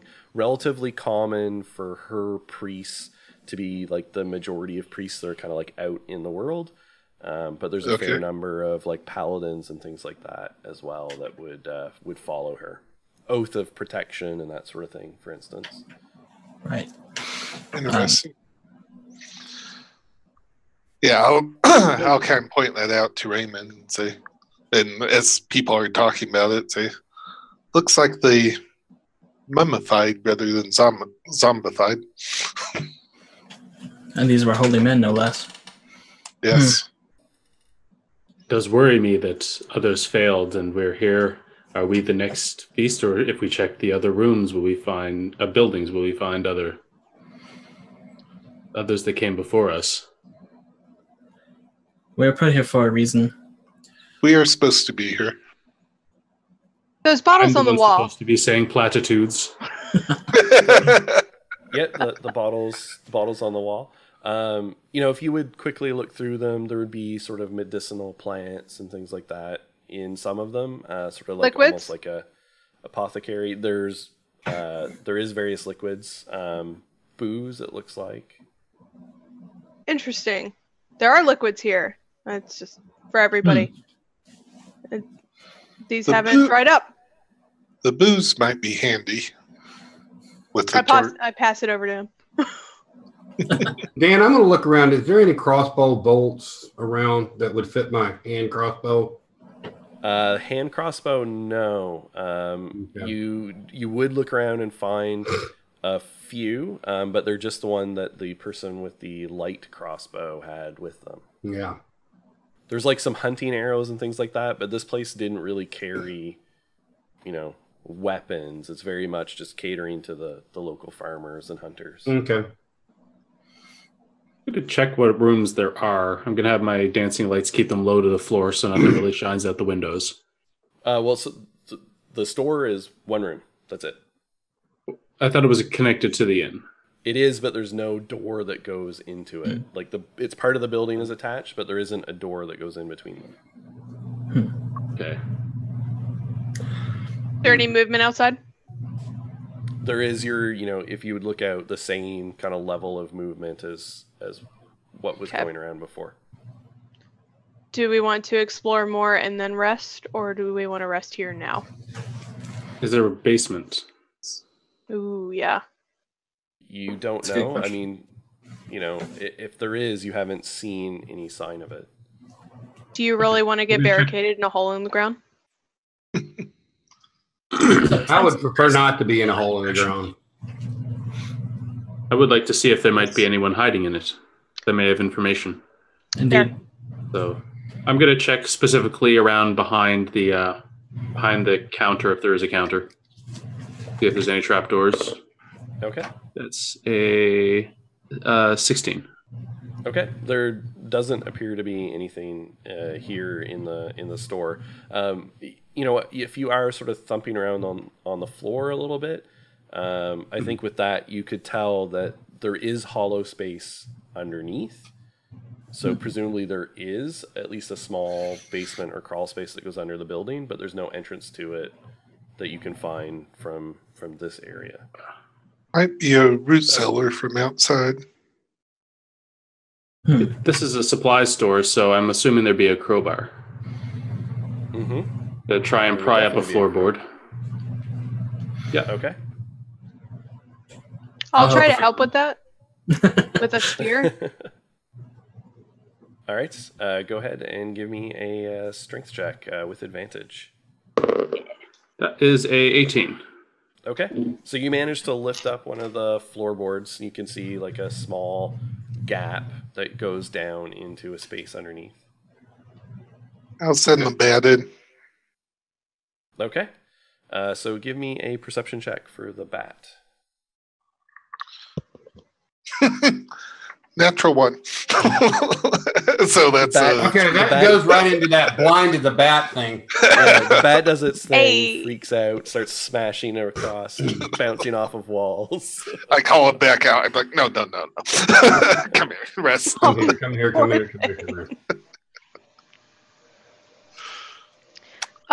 Actually, I will. Oh God, there's such a long list of things that I can become, but there's. What? How big is a wolf spider? A Yeah, bat. Like tiny, big- yeah. It's a medium beast It's a because giant it's a giant. wolf. Yeah, Oh. giant wolf spider. Oh, It could giant be wolf any spider. kind of I thought you small just meant thing if you want a to. wolf spider. You yeah, could become let just a me- regular sized spider.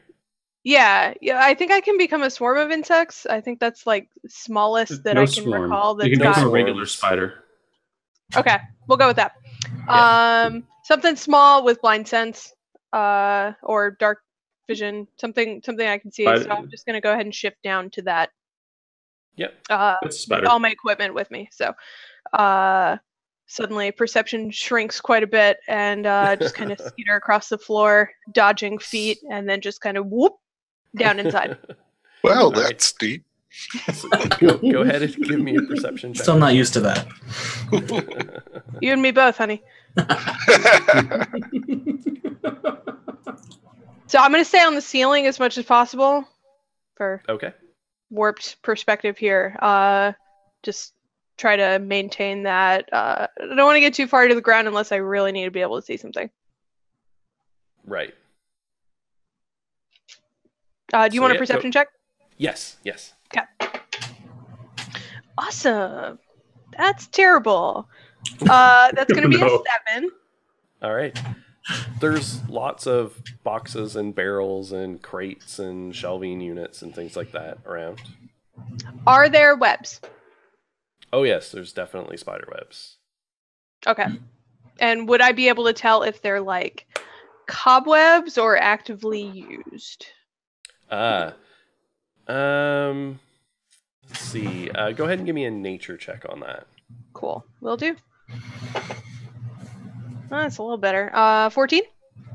14. Yeah, I mean, you definitely don't see any movement of like any other insects, and they don't appear Okay. to be maintained. I am the mighty huntress down here. All right, cool. I'm going to come back up and communicate that to my party members. Perfect. Returning to Korra form. I was hoping to find an extra entrance to the inn. I guess we're going to have to go back outside, so we should rest here while we can. Sounds like a good idea. We could probably chop through the wall. We have That would access. be a lot of noise. I was thinking about that. Can I knock on the wall and see if it's double thick or single thick? Because this is a hamlet, you said. Yeah, give me an investigation check for that. All in the dice jail. That's a 3. All right. Yeah, you're knocking along. You have a difficult enough time even telling if is this a stud? No, this is a stud. Yeah, Wait, I'm trying to be quiet too, because like this totally isn't to code. Like they're supposed to be 18 inches apart. What the? And Raymond, so is there anything on the other side of this wall? not sure. I mean, Yeah, not sure. if we're close enough, we could possibly open one wall into the chapel and dash across. But you I'm have sorry. the paladin who can sense if there's anything on the other side of the wall. I don't think it quite works that way. I think it's 3 feet of wood to block it. 3 feet of wood? Yeah. Okay. Yeah. Yeah, I think when you sort of did your original divine sense, you would have, because it's like a 60-foot kind of radius. Oh, okay. So you would have covered part of the interior at least of the inn and didn't sense anything. If you explicitly went over as close as possible and did it again, you would get the bulk of the interior of the inn.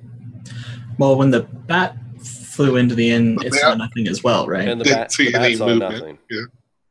Saw no movement. I sense nothing. I know. I'll communicate this, I guess, at this point. Whatever's happening here seems to be focused on the flagpole and, to a lesser degree, the chapel and what was the third building? I'm sorry. The windmill. And the windmill. Yeah. These 3 areas seem to be of importance. I think we need to focus on that and not worry about this inn. For one thing, we don't need to be causing trouble if there isn't any to be had. If we're going to rest here, let's rest here and then move on. Sound logic. A very wise decision, leader. And as you're talking, you hear from outside, you hear this. And you can just feel this like weird, subtle ripple kind of go through the atmosphere. I instinctively kind of grab at my thigh and start like massaging it, being concerned for whatever's going on. I don't like that. Did you all No. feel that? We should rest and see if it happens again on a timer. That is a good thought. Very well. I'm ready to hunker down for a long rest, but I'm not going to press that button because I know what Dan does. Oh, long rest? We're going to do a long rest or short rest? I was thinking a short rest. Short. I wouldn't trust trying to sleep here. Oh, okay. Yeah. Oh. No. Yeah, really. Is any of the fog in the inn? Yeah, I mean in the store. When the door opened, a few would have drifted through, but like the windows and stuff are closed, so Okay. yeah. Not It's the fog. actively- Is the fog that came in dispersing or kind of coalescing inside the store? I think it mostly would have just dispersed. Yeah. It just would have Okay. thinned out and diffused into the air. Sort of relatively normal fog Right. behavior. So you guys hunker down and take a rest, and you do all get the benefit of a short rest. But I also need everybody to make a wisdom saving throw.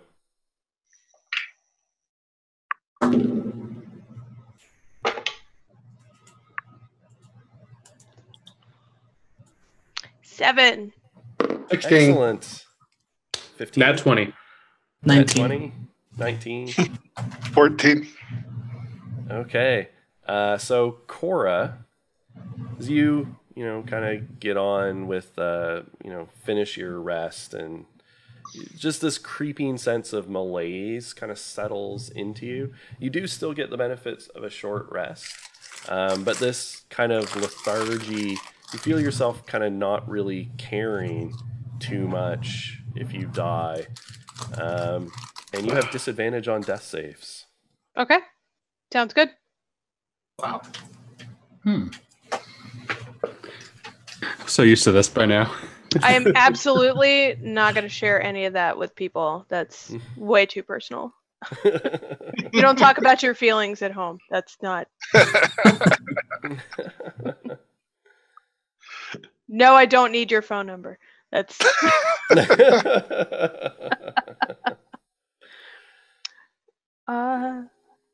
I'll spend the short rest saying various prayers over this priestly man who was cut down. Is there something the equivalent of last rites? I'll do that. All right. Yeah, and you would know enough about his saint. It might be a different one, but they're all kind of part of the same church.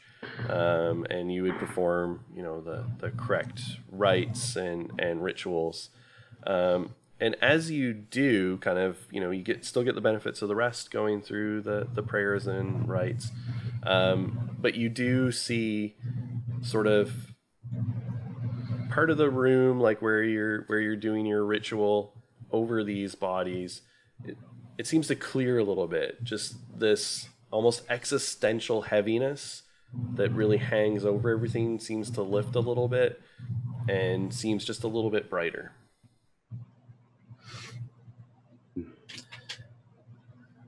The Lords will see us through this. We have the right of it. So we check the temple first. Or I don't believe the windmill needs to be investigated as much as that hole. But I think that we should check the temple. You said your cousin is still there.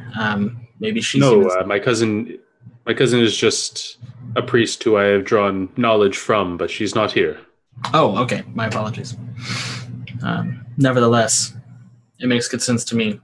I still think that the flagpole, there's something important about the flagpole that we should check the temple.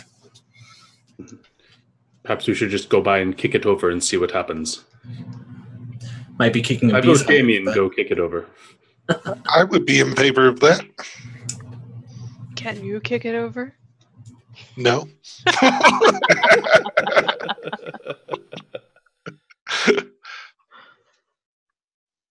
All right, so what are you guys going to do?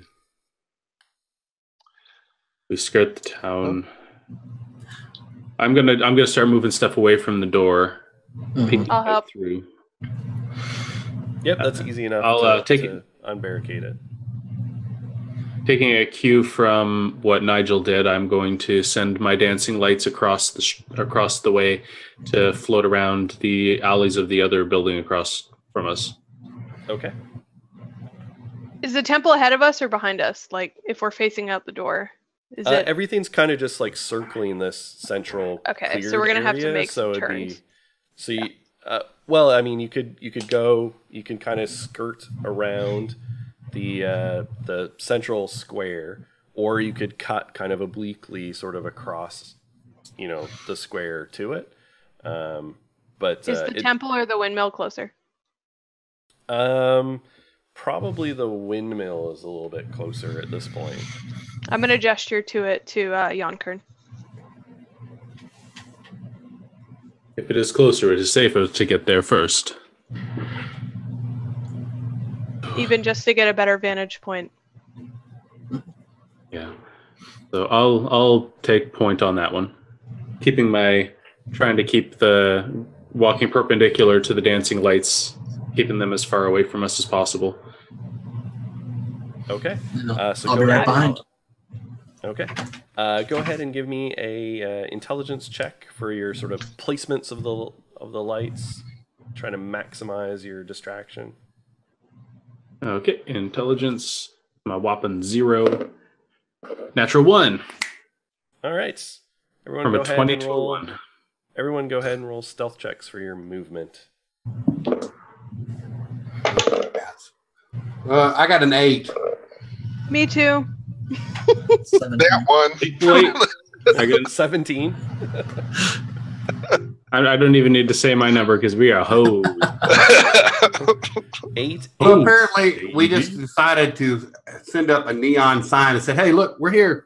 Very much. Well, it's like you took a nap and you're like a little, like you're running into shit. A little groggy still. I'm dancing around holding my foot because apparently I just stubbed my toe and cussing.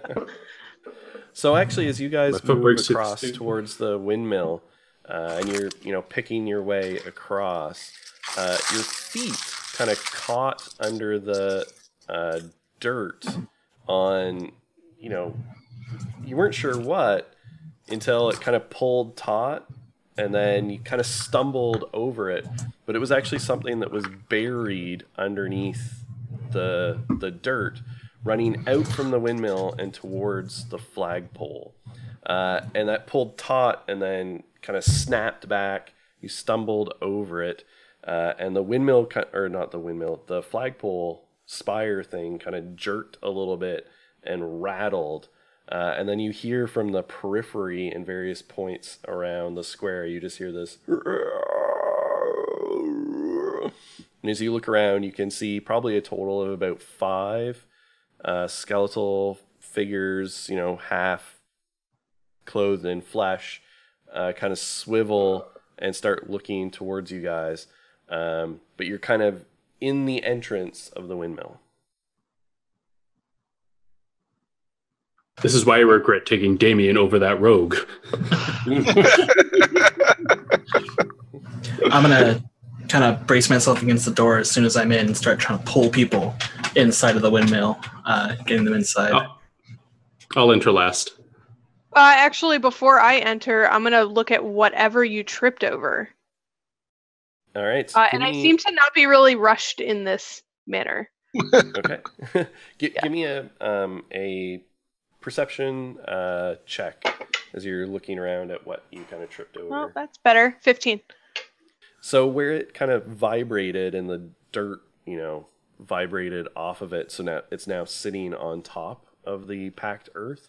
It's like this, almost like a wire, like a thick cabling, but it glitters. It's kind of crystalline and has these weird, strange bits of light and inlaid tracery on it. And as you're watching, there's a little bit of a pulse that ripples outwards from the windmill down the cable and headed towards the spire. I'm going to try to break it, and if it doesn't pull with a good tug, then I'm going to go in the windmill. Okay. Go ahead. Can I help with that? Yeah, go ahead and give me an athletics check with advantage. All right, athletics check. Fantastic. 11. All right. You kind of give it a quick tug, and it seems like it's probably not going to snap. Okay. And people are yelling at me to get into this damn building, so. And then there's a... Yeah. Is the windmill turning? Yep. Okay. And figures now are starting to come towards you, and they are picking up speed. What are you guys doing? Getting in the windmill. Slamming the door and, barricade with whatever we can. Yeah, And while they're doing that, I am going to actually start playing my Pipes of Haunting. Okay. I'll get them to make investigation checks to see what they can find to barricade the door. And All right. Remind me, Nigel, what your Pipes of Haunting do. All right, it will cause an eerie spellbinding tune for each creature within 30 feet of you. Hearers play must succeed at a DC 15 saving throw or become frightened of you for a minute. Okay? All the people that are in my party are immune if I so ask them to be. And I do. All right, so. Okay. And so that was a 3 on investigation from Cora and Yonkern. What about you? I had a 15. Okay. So you do find like a couple of, crates and barrels and some lumber and stuff like that you could move in front of the door. I'm going to help with that. I think we have to stop the windmill. I'll help with that. Or actually, I'll be trying to make sure the door holds while they're gathering all of this stuff. Damien's just like, catchy too. Can I see what, if that cable thing is attached to anything within the windmill to be getting powered by? Yeah. How is the windmill powering that thing? Is there a cord? Yep. Oh. Just 1 second. Okay. So you do hear still like one creature kind of gets to the door and starts pounding on it. Give me a athletics check with advantage because you've got all the stuff. Whoever's kind of like holding the door. I'll hold it. 3 out of 4 with advantage, so that brings me up to an 8. Okay. There is a definite the door splinters a little bit, and this hand bursts in and sort of like rakes at you. But it misses as it's like kind of reaching through and trying to, grab a hold. The door's splintering a little bit. Some of the, barricade is pushed back as it's not holding that well. Yonkern, go ahead and give me an investigation check. Okay. That is investigation, another 15. Okay. So there's a central shaft that comes down from where it attaches up to the blades up at the top, and it comes down, sort of disappears into a mechanism that normally you could see would turn this like grist mill. So there's a stone attached to it that would like roll around, you put grain in. That's all still kind of turning, but the stone wheel has come off of it. Clustered around the bottom of the mechanism, you can see kind of, it was sort of hastily hidden, but as you cleared away some of the rubbish, you can see these like crystals that have been embedded and sort of attached to the mechanism. And there's this cable that's attached to the crystals. It's kind of all in this little metallic housing. And every time this bit of the windmill goes around and sort of rubs against the back of the crystals in behind it, you can see like a flash of energy, and the crystals get a little bit brighter every time as they're charging up. I'm not going to touch the crystals. I'm going to take the crowbar that I used to try and pry the floorboard off. I'm going to try and jam it into the mechanism to stop it turning. Okay. Go ahead and give me... This would sort of be very similar to a Thieves' Tools check. So... trying to decide between dexterity and intelligence here, whether it's sort of getting it to slip, in just the right place, or the placement. Which approach are you going to take? There's sort of the like thinking about it and planning it, or there's the like I just happen to be quick. I'm trying to throw a wrench in the cogs. Okay. A wrench in the gears. So I'm going to be asking for anyone else to help if they have anything else to jam into here to double it up. Hunting spear. So, okay. I'm going to be holding the door going, I'm a little busy. Can't help right now. It's going to be 17. All right. So the spear kind of jabs in and like wrenches out, and like the head physically bends as it sort of compresses into this bit of turning mechanism. You can hear it sort of shriek, but it does leave enough of a gap that the crowbar wedges in and sort of locks the mechanism in place. And for a good measure, I'm going to take I'm going to jam something else in there from my inventory just to back up the other thing. So okay. While they're doing that, is a zombie or whatever still trying to come in through the door? It is. Ooh, and this time it just smashes into the door. Go ahead and give me another athletics check. I'm sorry, what is that? Holding the door. Go ahead and give me another athletics check while you're holding the door. Okay. My pipe to haunting didn't do anything, did it? I didn't hear that. Sorry. I said my pipe to haunting didn't do anything, did it? Not to this one creature. Okay. But so there were originally 5 approaching. Is that another 5 are approaching? No, there originally were 5, but then he played the Pipes of Haunting. There only appears to be 1 at the door. Okay. Athletics without advantage this time? Yeah, because like part of the barricade's sort of been weakened. Sure. 11. Okay. So this creature kind of backs up and then charges into the door, and it cracks open, and it stumbles in. As soon as I see it, I'm going to ring the bell again. Told it. Okay. So that's a DC 13 wisdom.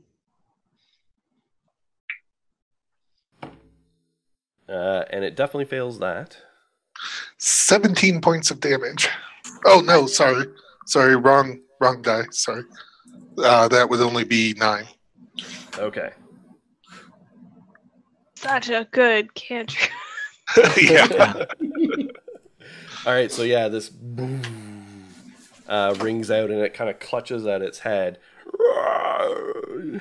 And then it lashes out towards Ryman, but it misses. And there's only one right now? Yep, just the one. All right, I'm going to throw one of my magic stones at it. I have 2 left. Okay. So that's going to be 16. Yep, that definitely hits. All right, that's going to be 1d6 plus 2. Awesome. That's going to be 8 damage. Nice. Nice. Yeah, it's about time the high numbers start coming back. All right. So the stone hits it and, busts off part of its skull as it hits. And it kind of reels. It's kind of in the doorway, just reeling a little bit. Sure.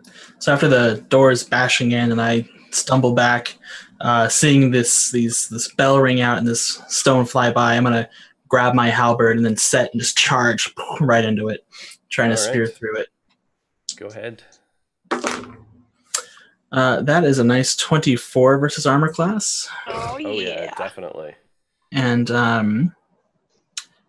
it's a... Sorry, 2 seconds. That's a 6 to damage. Okay.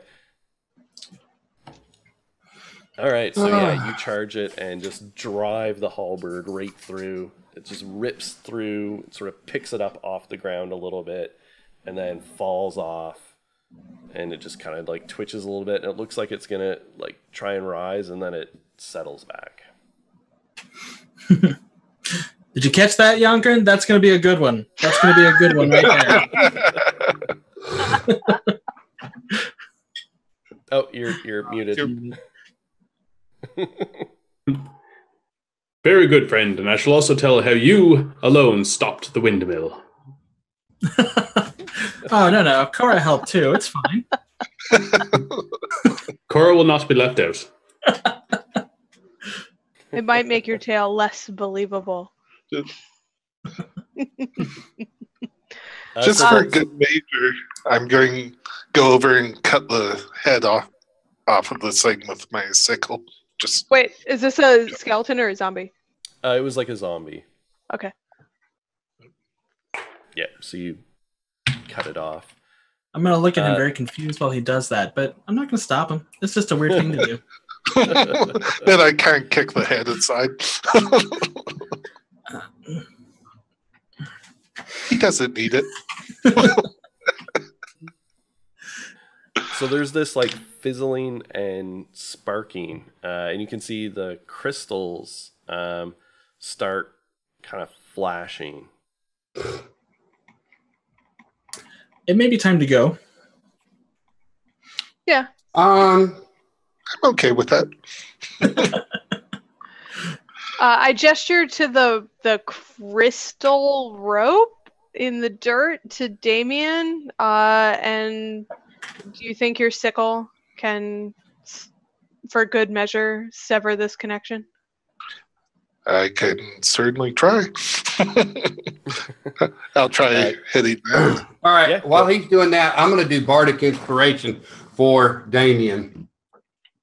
Okay. Oh, thank you. All right, so go ahead and make an attack roll. Okay. What's your inspiration die? You get a 4.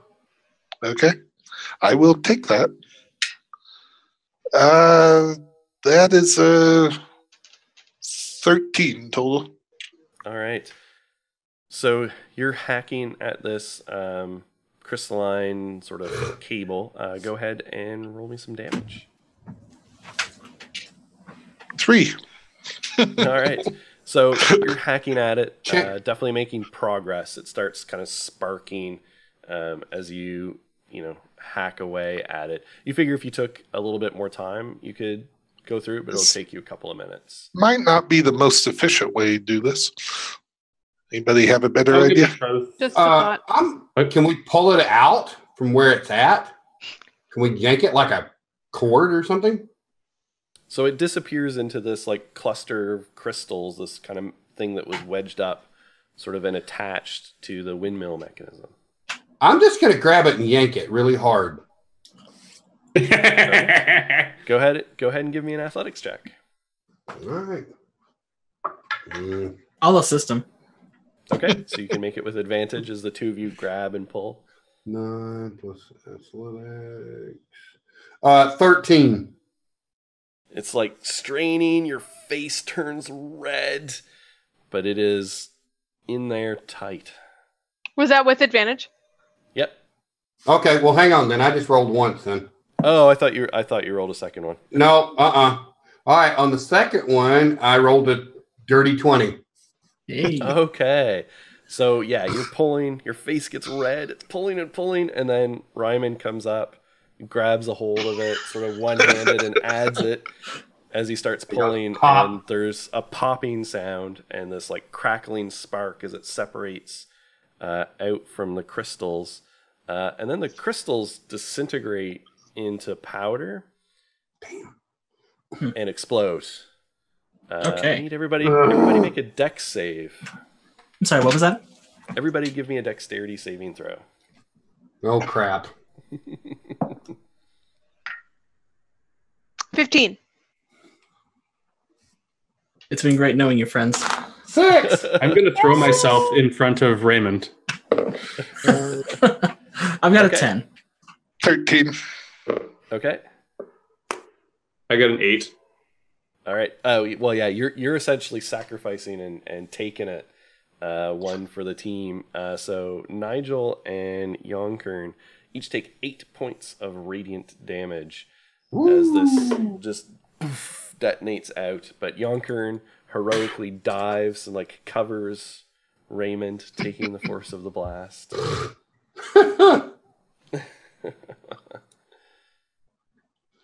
As Yonkern kind of gets blown by the explosion back into me, my thigh will give out and I'll land on my butt on the ground. But I'll have my, basically we're hugging at this point, and I'll have my lay on hands and I'll go, my brother, you needn't do these things. I can handle myself, and I'll heal you for what was it, 8? Yep. Okay, I only have 1 left on that. It's Out enough of to bring someone character. back from the dead. Sorry, Oh my 2 God. left. I would watch a TV show, friend. nothing but Ryman and Yonkers. Well, It's a great buddy cop show. I just come up cussing and it's like, holy shit, Jesus, can't believe it.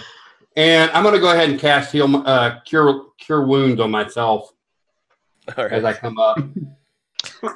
So you said radiant damage, so trying to not metagame here. Has Cora seen, I would assume Raymond is probably the most likely candidate, expel this kind of energy before? Probably, I would say so. You'd have like a smite or something that does radiant damage, so I think you've probably seen it before. Raymond, it seems curious that this kind of damage seems associated with something that would create such abominations to people. Maybe this undeath is some sort of corruption of this positive energy. Some Always the dark optimist. Not sure what the other option is. Death can be holy too. As long as it's someone else's. I will say, Damien, you stand as an example of this, that if the light can be twisted to dark, the dark can also be twisted to light. Indeed. Dan, As you guys are talking... Oh, yeah, go ahead. Sorry, Damien. as I'm kind of looking at this here. So the cable was running from the windmill to the flagpole. Yeah. Where is the temple in relation to the flagpole? Is it on the other side? Is it sort of the? It'd be close by. It'd be like a few buildings down. Not totally opposite the. Not the totally community. opposite. Yeah, that's what I was wondering if it was interesting. Okay. Dan, I'm going to go poke around where the crystals are and see if I can locate anything that might give us an idea of what they were actually doing overall. Okay, go ahead and give me an investigation check. 22. All right. So the crystals themselves, it was kind of a cluster from what you had seen before. They've basically blown apart into shards, and there's just like scraps of twisted metal. But you can see some sigils sort of engraved on it, and some various symbols. You could go ahead and you could. Oh, I think Nigel froze again. Oh no! All right. So while we wait for him to come back, and he relays, "Hey, symbols." Anyone trained? There's two sets of symbols there. One seems more arcane. One seems a little bit more religious. I mean, if I spot them or if he mentions it to me, I'll be more than happy to check them out and see if they relate to any of my religious training. Yeah, I'll check the arcane ones. Yeah, so Okay. if you're trained in Arcana, you could check use Arcana on the arcane sigils, and anyone trained in religion could do so on the religious symbology. Well, between the fog and the strangeness of this entire situation, I only got a 5. So I got a 12 Arcana. Okay. All right. So on the religion front, you recognize that there are symbols related to some of the saints and things here, but they're all kind of archaic, and so you're not quite sure which one's which. It's like, learning Latin or something in school, and kind of can't make the connection, but you recognize them enough to recognize that's what they are. it doesn't help that I keep getting distracted thinking about, why would Yonkern do that for me? And the arcane sigils are all related to the school of necromancy. But there's both, like, it's a little weird. Sort of some of the symbols you can see are more aligned with the healing aspects of necromancy, because as a school, necromancy also encompasses healing. But then there are definitely ones on there to do with the dead. This seems to corroborate your. Terrible thought. Go ahead. Yeah, Yonkern. No, it's just amusing. Not that perhaps these necromancer has come to town hoping himself or herself to also stop the undead, and we have just put a wrench in their plan. Well, they're doing a bang-up job. Yeah, it's not working too well for him. Does seem reminiscent of my helper. So as you guys are talking and deciphering these, from outside, you can hear sort of a door bang from the direction of the temple, and you just hear a, "Aww, no, what did it, what's going on? No, oh, I worked so hard at this. What?" And then you kind of hear like a shuffling, and then you hear, no, you get away, bad, and you hear kind of like a thunk of like a staff on rotten sort of flesh. What are you scared of? Why are you running? Oh, never mind. Blast it. Okay, I'm walking out to see this thing. Javelin and shield out. I will follow. As you pop open the door, a couple of things strike you. One is that the fog has kind of dispersed a little bit. It's not totally gone, but it's lifted, and the gloom has lifted a little bit. the flagpole spire thing is like bent over a little bit, like leaning, as if it's been damaged from this kind of power surge maybe that happened. And you see this like short, rather round, pudgy, very pasty, bald-headed individual shuffling over towards, you know, the spire. He's got sort of dirty gray and black robes on, and there's a spectral figure floating around behind it who he appears to talk to periodically. And he's like, yes, Vod. Yeah, oh, yes, you don't say much, do you? And he's like kind of shuffling around. Seems totally oblivious to your presence as he goes over to the spire and sort of kneels down and starts poking around at its base. What happened? I'm going to cast whole person. Okay. All right. So he has to make a wisdom save. Wisdom 14. He's got to hit a 14 or better. And he totally failed, and you can see him just kind of like lock up rigid, and he goes, oh dear. Oh, I don't like this. I remember this one. Cora, Greetings, my friend. What brings you to town? And he's like facing away from you, so he can't see you guys. I'm just going to kind of wander toward the front of him. Vod, yes. And the spectral figure kind of turns and rotates, and he's like, yes, I'm Corval. This is Vod. Vod, why don't you say hello? And the spectral figure just immediately rushes towards Nigel. Okay. Oh well.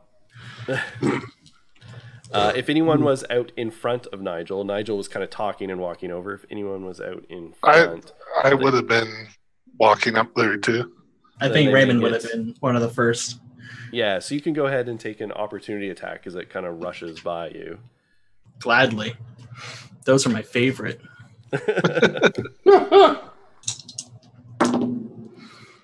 How about a nice 24 versus armor class? Oh, yeah, definitely. And with a 9 for damage. Okay.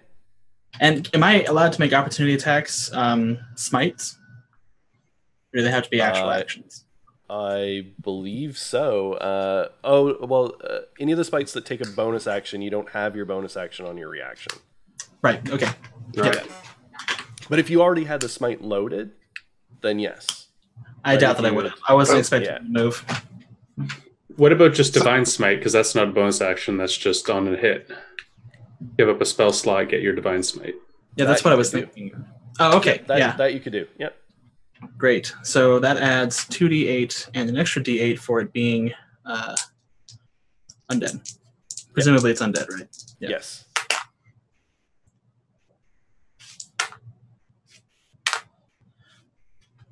Add another 17 damage to that. Okay. Oh. All right. So your initial hit didn't seem to do a whole lot. It kind of like swiped through it. Cutting there was a little bit of resistance, but it's kind of incorporeal. But then the explosion of radiant energy ripped through it, and what's left is kind of just hanging there in tatters. I think I will say you have caused enough pain here today. Do I get an opportunity attack too? Yep, you still do. And I'm variant human. I took forecaster feat, so I'm going Toll the Dead on this guy. Excellent. Excellent. Such a good feat. Oh my goodness. It is. And that does necrotic damage, right? Yeah. It seems to have no effect. Okay. Good to know. Bell rings out and has no effect at all. And then it reached out with its claw and got a natural 20 on Damien. So it's undead? It is. It has to make a wisdom save or attack someone else. Okay. That's part of my Undying. Oh, sorry, I didn't mean Damien. I meant Nigel. Sorry.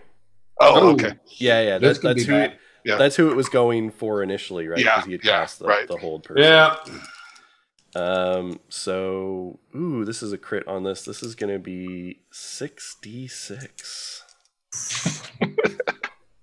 10, No. 15, 20, 22. 22 points of necrotic damage. You see Nigel kind of go, poof, I also need you to and make he's a bleeding severely. I need you to because what's your max hit points? What's your hit point max? 24. So I've got 2 left, but I crumple. That would have brought me to my knee. But I also need you to make a Constitution saving throw. Oh, Lord. I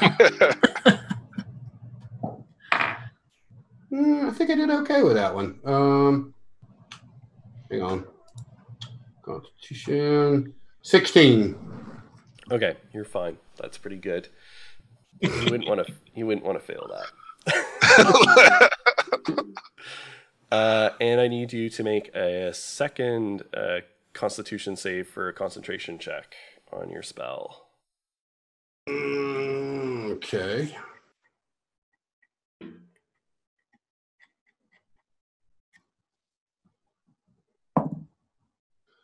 $15, $17.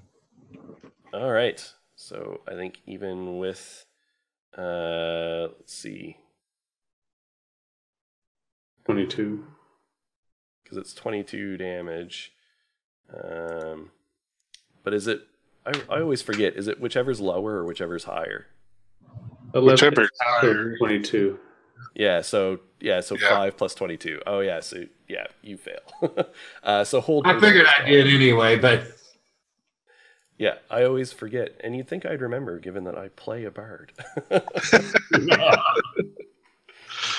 I usually don't have to make concentration checks very much. All right, so Corval then stands up, and the specter is kind of floating there. When I see Okay, him stand, I'll cast hold person on him.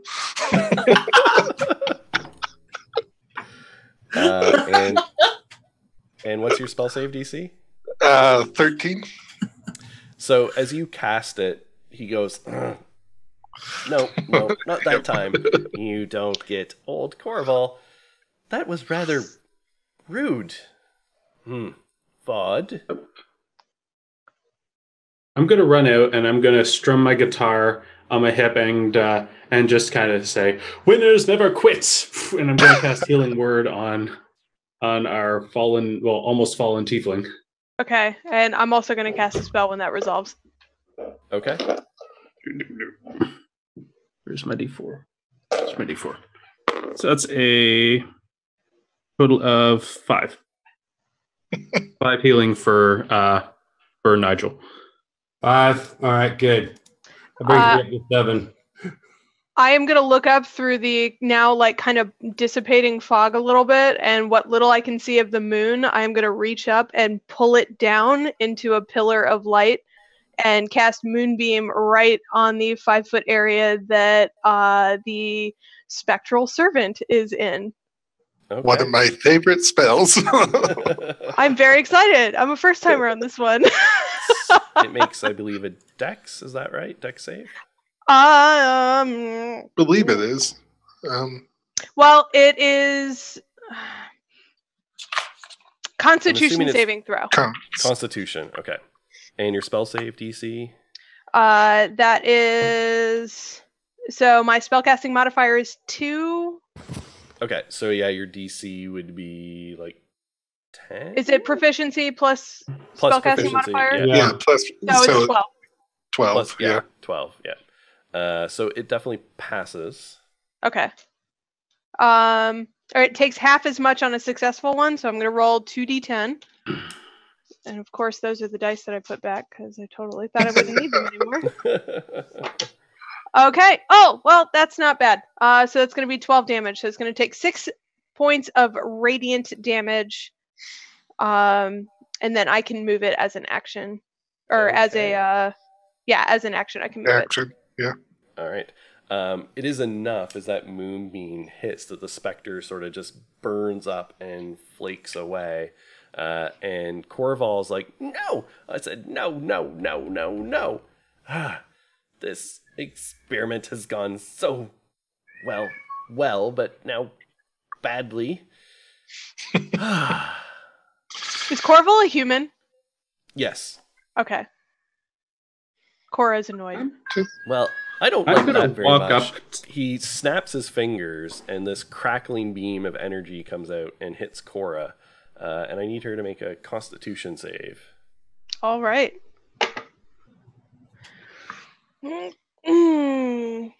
Yep, that's gonna be a 9. Okay.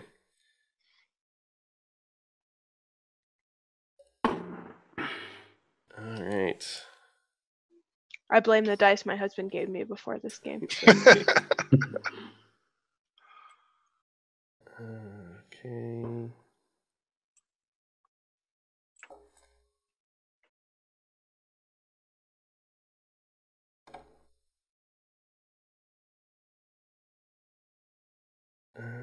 At this point, Yonkern's also trying to approach non-threateningly to just put himself between all of them and just holding his hands up.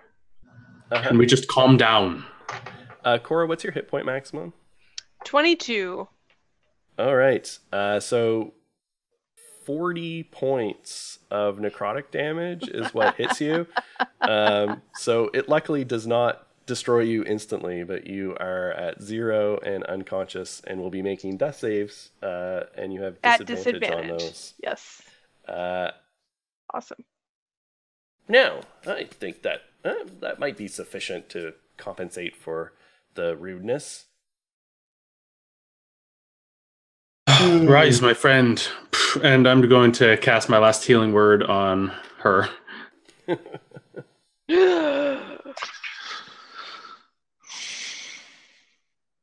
Now, I really would rather appreciate it if you leave. Yeah, me too. I'm going to call Witch Bolt on him. Damien, you're not helping. Which, we don't know what happened here. Hey, Yonkern, as a side, how much health did the healing word do? Heal 4. 4? Danke. 4. I say he nearly ended her line. It's not her time yet. So let's find out see. why. That's 19 to hit. Oh yeah, that hits. Oh shoot! D12. 16 points of damage. All right, so that cracks in, and you can see the electricity, coruscating over him, and he just. And I'm keeping concentration on it to get it. Keeping it sort of pulsing on him, and he's just like, "Ooh, so rude! Why is everybody so rude? My little experiment was going so well." Explain the experiment then. Well, and he's, what's everyone else doing? Because, he is still tied up to being witch bolted. Oh, I didn't realize that was a restrictive thing. I'm going to cast Absorb Elements on myself. Okay. Good plan. Through all of that. And Ryman, I'm going Nigel? Sorry, go ahead. No, I was just asking you what you're doing. Oh, I am going to use my Channel Divinity, my Sacred Weapon, and I'm going to call out Vouchsafe thine aid, divine spirit, hallowed maker of the universe. I come to you in my time of trouble. Sustain me with your spirit so I may ache no longer. I beg this of you in your almighty name. O eternal flame, support me with your eternal soul. And as I say that, I wave my hand over the halberd and it turns bright blue. And I lower it at Koval's neck. And I say, this ends. Drop to the ground or I will destroy you.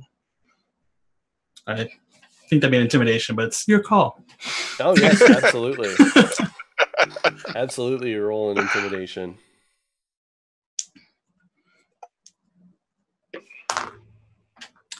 That is a 15.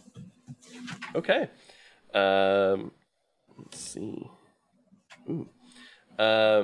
So he kind of just sits there and he's like still twitching because he's being electrified by the witch bolt. And he yells, "If you stop electrocuting me, I'll talk." I'm unconvinced. I'll let Damien make the call. Can I hit him one more time? Of course you can. Nigel and Yonkern, are you doing anything else? Yonkern kind of yelled at I'm him. going to go ahead and cast Dissonant Whispers on him. Okay. Got to make a DC saving throw of 15. Oh, yeah, he succeeded on that. Okay. That's 13 Okay. more. And hang on. I got to do my damage for that one anyway. He still takes damage. Yep. 11. 6 points of damage from me. Okay. Yonkern, are you doing anything? I'm holding. God, I'm holding on to sleep. I'm waiting. If he looks like he's going to make an attack, I'm going to try and cast sleep on him. After that, I'll drop Witch Bolt. Okay. And he sort of like sinks to his knees, and there's like kind of whiffs of smoke rising. He's bald, so just like his, you can see a little bit of arm hairs kind of standing up on end. He's just like, oh, I rather dislike that. Oh, it's gonna be so much work to get a new VOD servant. So disappointing. All right, okay, you got me. Fair and square. I didn't kill anybody.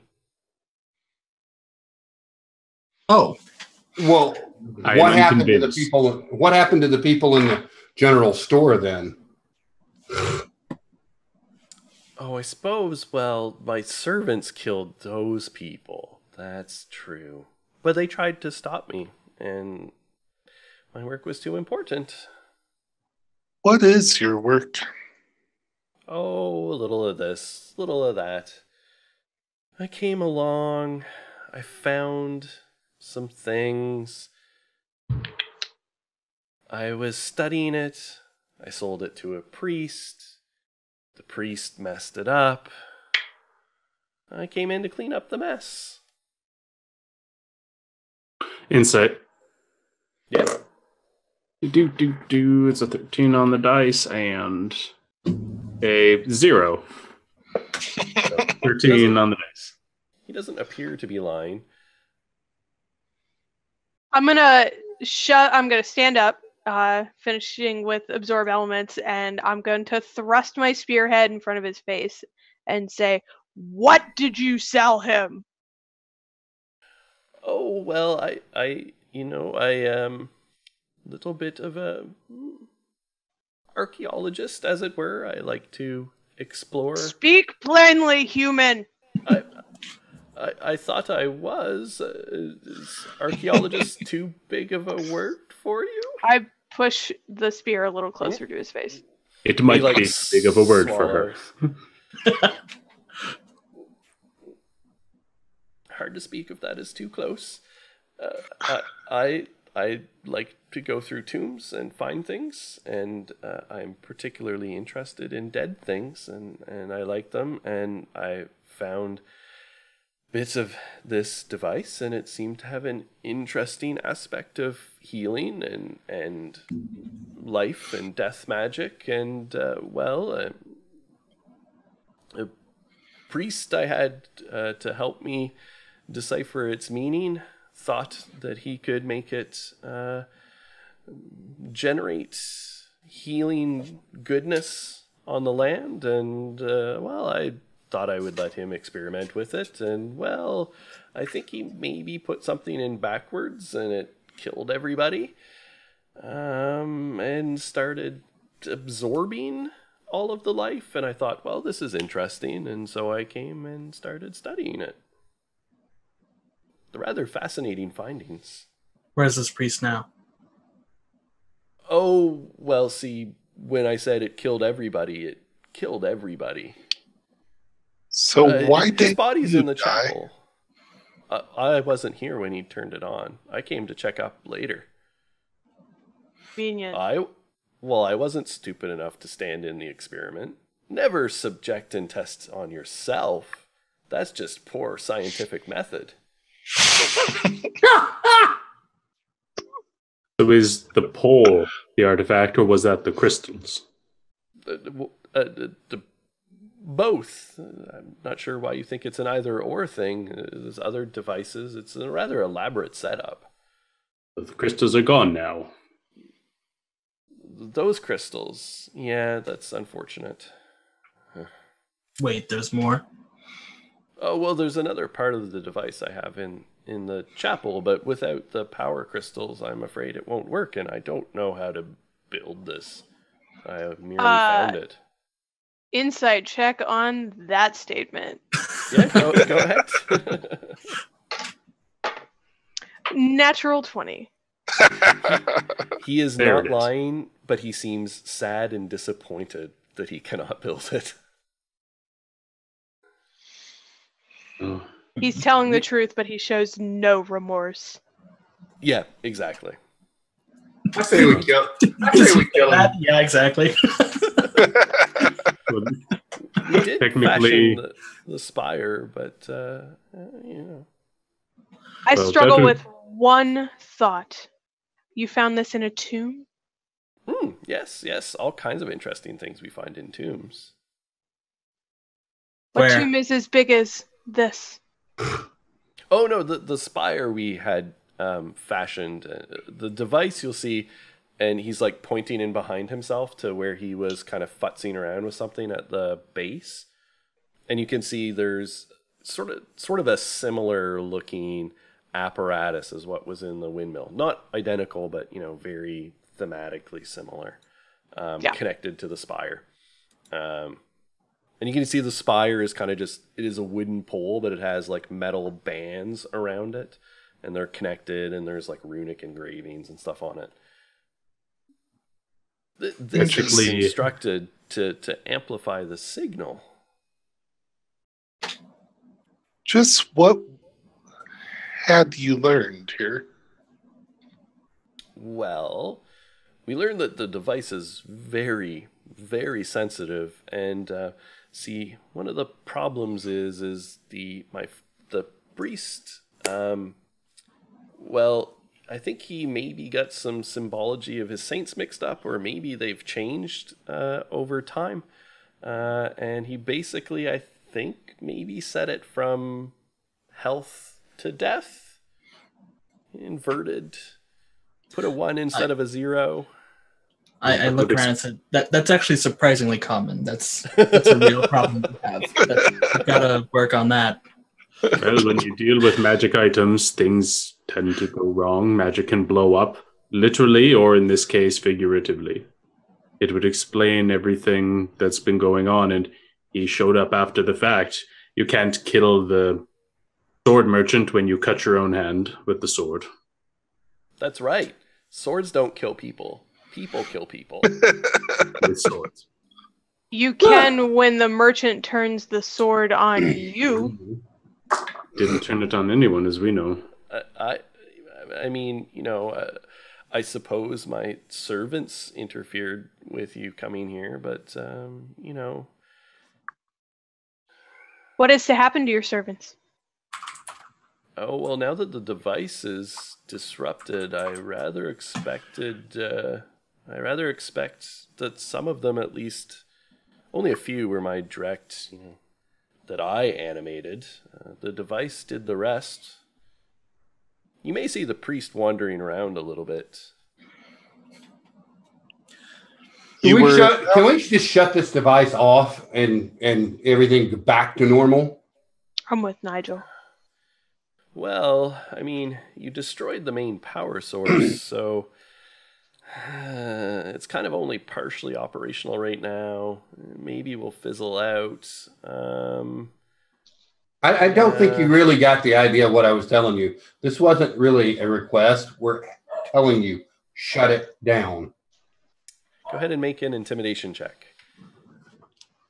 With advantage, because he's already kind of intimidated from Raymond's intimidation and spear in his face. And... Well, this may not work. 14. Well, if you allow me to carefully dismantle it and turn it off, I can do that. Why would we let you actually just carefully take it down when you cause so much problems? Well, Nigel, if you think about it, if one of us tries, we may just activate something worse. True. It wasn't my idea to set it up in the middle of a town and test it. Here's my idea. Why don't you go to this little mechanism you have in the temple, and trust me, you'll be escorted. And you can look at it and see if there's a way to reverse the switch. Is it at all possible in your estimation to make this grant life instead of death?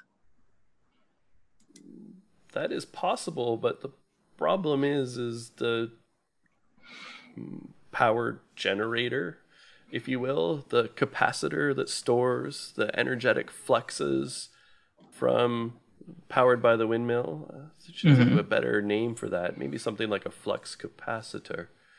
That was workshop that.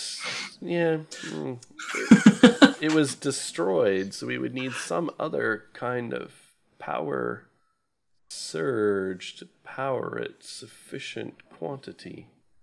I'll see what I can do for that. Cora, you used something earlier with the thunder. I have something similar. Unfortunately, it is concussive only, not the electricity from the sky. So I'll kind of turn to Cora and say, this one allowed and encouraged death over the land. I wouldn't say he encouraged it. He wasn't here when the thing happened. He did shut it down. But it didn't continue to kill people. It attracted things that were already dead. We shut it down. Yes. The undead defended themselves, as they are wont to do, against some adventurous sorts. But I didn't kill anybody. He's a necromancer. Our servants killed somebody, correct? Necromancer's gonna necromance. I prefer to explore what happens after something is dead than to kill things myself. But there's no significant difference between killing and letting die. You let those people in the storehouse die. Well, they were going to interfere. That is irrelevant. You let those people die. You are on the block for their death. You are in our thrall as of this moment. Well, we'll see. Oh, we'll see. Yeah. Man makes himself out to be a stupid vulture when in fact he is the hunter providing the snare. I agree. I don't know. The time is ending. Metaphors. We need to deal with this man or have him fix the situation. Well, I'm willing to experiment with your suggestion, but you need some sort of power source. Would channeling the magic from a thunder wave in help any? Perhaps, although I do not think that it would be sufficiently strong. We need to regenerate. The field is already failing. It would have to be sufficiently large to regenerate. I pull out my javelin and say, this becomes that of the lightning of the sky when I throw it. Could I tie what is left of the chain? Oh. That would, although I think it might require completely using up that device. If it is broken and the power channeled sufficiently, at no small risk, it shall require someone with some arcane skill, then I think assume that you would think work. you have that skill. But I must operate the device in the control panel. Riemann, what do you think the chances are of healing this land and the people in it? I think that it's going to work. I think that we came here for a reason. I think that it's out of our hands one way or the other. We can only try whatever we can try. Either everything's ordered by the gods or everything is random. Either way, the will is not ours. I give it about a 50-50. I completely turn my back to him and address my party members and just hold it out in my palm. And I reach for it. Cora nods with approval and steps back. You, and he points at Ryman, you have some religious training, yes? I do. What's it to you? I may need your help. Oh. We do kind of have to sort out some of the saint issues here. Raymond, your prayers did seem to keep the fog at bay and brighten things up. Very well. I'll accompany him. Before we go much further, too, I will hand Cora a healing potion. Thank you, Damien. You are essential. Practical Damien, as ever. Mm-hmm. Actually, sorry, Nigel, would you consider accompanying me and this creature as we go on this endeavor? I'll be glad to. All right. Okie dokie. And he cracks his knuckles. Let's try this. A little unusual for my applications, but beats dying. Which reminds me, you had best do a good job here, or else you'll be dead too. Well, if this doesn't work, it kills all of us, you're going down with us. Oh, yes. Hopefully you do a little better with the whole saints thing than the priest did. Although, to be fair, he was a bit of a drunk, so... We all have our sins. So he leads you into the chapel and the device and sort of shows you some of the inner workings, which are clearer than the destroyed ones you looked at earlier. And so I will have you make a religion check with advantage because you can take your time and that sort of thing. Pull out out your of character. book. Yeah, out of character, might I ask for bardic inspiration? You can have a bardic inspiration. Fantastic. Oh, add a 5. Excellent. How about a 19? Excellent. Yeah, you see exactly what he did wrong. He's like, oh yeah, this old obscure saint used to be a saint of death. He doesn't, he's kind of obscure and fading out of prominence now. And his symbols look disturbingly similar to one of the newer saints of life. But you're going back through and you see an old saint, Saint Boniface. And you're like, oh yeah, no, this is the appropriate one. And once you point that out, he's able to monkey around with some stuff. He sort of activates various bits and pieces. Well, I think this is set. Although things were damaged, and so I'm going to have to sort of directly manipulate some of the arcane energies while this process happens. But you can tell your friends that we're ready for the charge now. Nigel, would you mind sending the word? I will. I kind of wander over that way and tell everybody real quickly that we think we're ready to try this. I'm just gripping on the javelin, and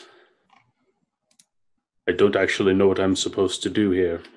So I go to the other end of the cable. I have to throw the javelin into the cable. Holding the cable. So I'm going to wrap the cable around it, and I'm going to hold it in my hand. And I believe, out of character, knowing this spell, it turns into a lightning bolt in my hand at the time of releasing it. As soon as you throw it, Yeah. it becomes a lightning bolt. Okay, I hand a book full of the tales of Raymond the Brave to Cora, just in case I catch fire. And so holding on to the cable pressed against the javelin, I take it and I go for like a false trick the dog kind of throw while activating the javelin and keeping it in my grip. For those of you at home that don't have the item up, it's 4d6 lightning damage. Mm-hmm. So you're gonna like kind of like release it and then re-catch it as it's a bolt? Yeah, because I don't want the cable to lose its connection to the bolt. Yep. Okay. Perfect. Okay. So give me a give me a dex. Oh, Save. good. Okay. No, check. Dex check. +2, and that is a 12. Okay. Acrobatics would also apply if you're proficient. Oh, I do actually. I'm proficient. Acrobatics with expertise is a +5, so that is a 15. All right. Yeah, because it's like reaction time, and I think, acrobatics should apply there. All right, so it sort of activates, and then you clamp down onto it and channel it through. And I'm going to have you make a Arcana check as you conduit this energy in. That is a 16. Okay. So the majority of it goes in through, and you can see it rushing down through. Does anyone else have anything they want to do that they feel may contribute to this endeavor? Let's see. I've already popped out my bardic inspiration. Anyone else got electricity? No, just switch bolt, but I've already used it as much as I can. Yeah. Well, I can put you to sleep if you actually are dying. So Yeah, we might be able to save you. but that'll be about it. I'm about out of stuff right now. I actually would have sent my bat over to be hovering kind of right over his shoulder. Not touching him, but Okay. hovering Kind of keeping right there. watch. Yeah. And Cora, you can see that, of course, that spire was sort of like cracked a little bit, like the wood. The wooden components of the tower were sort of damaged a little bit and off kilter. The best I got right now, I could try to use a thorn whip. I could stand opposite of where it's kiltering and try to use a thorn whip to pull it back upright. Absolutely. I like outside of the box thinking. Go ahead and give that to me. Yeah, absolutely. I mean, it's a cantrip, so I'm going to roll for attack.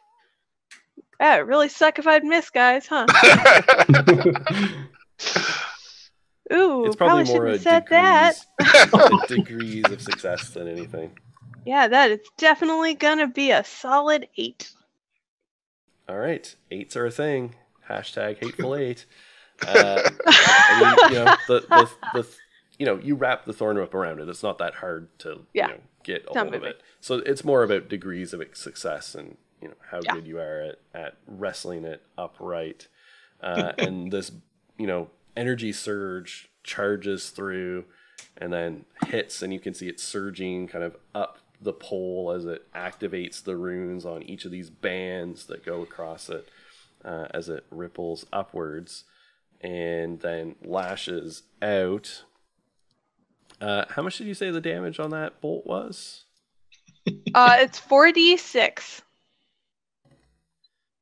All right. So Yonkern only takes 8. He takes sort of half damage as he gets the other half through, sort of coursing through the electricity. And and it hits and it lights out. And you can see this like golden light then burst out overhead. And sort of like ripple across and sort of sink to the ground, and the fog, lifts, and you can see sort of green plant life starting to twist up through the ash as it sort of dissipates out through the area. All of the undead that you see roaming around basically like fall over and fall to the ground. And yeah, you can see the plant light kind of revitalizing itself. The fog burns away. The light starts coming through. The bodies all fall over and sort of fall at peace. All of the people from the, you presume from the village, the bodies aren't moving after they fall down. But from the general store, you see 4 people like stumble out of the building, looking around, quite confused. Ryman, in behind you, you hear Corval say, well, that's good. Think I'll take my leave now. And cast a spell. I am going to cast Thorn Whip on him. They're in the temple. Oh, they're in the temple. Oh, that's right. So Ryman, let's make opposed dexterity checks here. Oh, good. I think you'll get advantage on yours though, because you were kind of primed and suspicious. All right. For the record, I rolled a 15, so we'll go with 12. Oh no! I'm gonna use vicious mockery on him. So you can also you'll have to make the opposed dexterity check because it's about whether you manage to do this before he pulls off what he's doing. Okay. I was pleased with that 12. Well, don't think that happened. 4. All right, and he had a total of a 19 as he goes through and casts a spell, and you hear a little pop. And he disappears. Teleported. Yep. He disappears, does he? Mm-hmm. He teleported. I will take out my Lantern of Revealing just in case. I'll activate it and shine it around. Yeah, and you don't see him, but when you do shine it around, you do see a spirit floating like this ghostly outline that's not him, and then sort of floats forward, and it is a human male with a short, close-cropped beard, kind of stout, ruddy-faced, and with priestly vestments on. Yeah, and he kind of floats forward and says, well, yeah, that was kind of dumb. Yeah. Yeah. Unfortunately, everyone who was initially killed, other than me, their souls, well, Saint Malia did kind of intervene. Those souls were going to go to a not very nice place. She managed, at my behest, to shelter them, and I've been here briefly. But you have brought peace back to this bit of land, and things will grow here again. And maybe sometime people will come back. What will it take to free these souls? Well, that, my friend, would take an epic quest. And that's where we're going to end, as we've run late. We had a bit of a late start, but that is where we will end. Superb. Yes, Did it fantastic. with no murder. Thanks, everybody, for watching. I will give a shout out I did on Twitter to Halfling Caravan. You can find him on Twitter at Halfling Caravan. This was sort of an adventure of his that I took inspiration from, that he shared with me, deconstructed and reskinned and totally butchered, as I normally do. But It's a long tradition. Yes, but the seed of that was his, and so I'll thank him. And everyone, if you want to say a few words where people can find you and what you do, feel free. So how about we start with our guests? Jonathan, thank you very much, by the way. Thank you. Thank you so much for having me, everybody. I'm Jonathan once again. I'm with Red Hand Roleplay. We're a 5e West Marches, we're a 5e West Marches style podcast right now, and you can find us at Red Hand Roleplay on Twitter, Facebook, and any podcatcher that you have. Thanks again. No problem. Which anyone who knows us can see the synergy. We started as a West Marches campaign in general, which we still are. Some of our players are watching. And this is all a spin out from that. And I feel that these one-shots especially kind of just continue that West Marches feel and tradition. Definitely. And yeah, so that is great. Emily. Yeah, just again, thank you guys, everybody, so much. As a DM, it's great to step into the role of a player every once in a while. And you guys did not disappoint as party members. I had a great time tonight. Yeah, I don't have any media that I put out publicly with any regularity. I'm all in-house stuff. But I do want to, rep everybody that is on screen with me. Also Halfling Gypsy, because those were some really fun conversations before I decided to become a player and not pay attention. And then I guess the only other thing that I can signal boost is DM support group. I think it helped me become a better DM, and it put me in contact with these fantastic people, both on screen right now and off screen. So check out the hashtag, check out the group. There's some great people to just get to know with that. So Yes, and that is a Slack group. And if anyone wants an invitation, get in touch with myself or Emily on Twitter, and we'd be happy to get you, an invite and that sort of thing. I think we're both admins on it, so yeah. I think we can add people easily enough, and it is definitely worth it. Jeff? Open door policy. Yes, it is. I'm Jeff. I'm Atomic Straw on Twitter and a regular cast member on the Under Dark Clouds. Here this usual time. Thanks very much, Matt. I'm found on Twitter at learningkim.com. I end up just basically doing a lot of D&D stuff, and I am also a regular member on Under Dark Clouds here on the same channel, and usually the same time. All right, Max. All right, and I also am part of the Underdark Clouds regular every other week Tuesday group, and I'm found at allmaxd20. I mostly found on Twitter just making very lame Dungeons and Dragons jokes.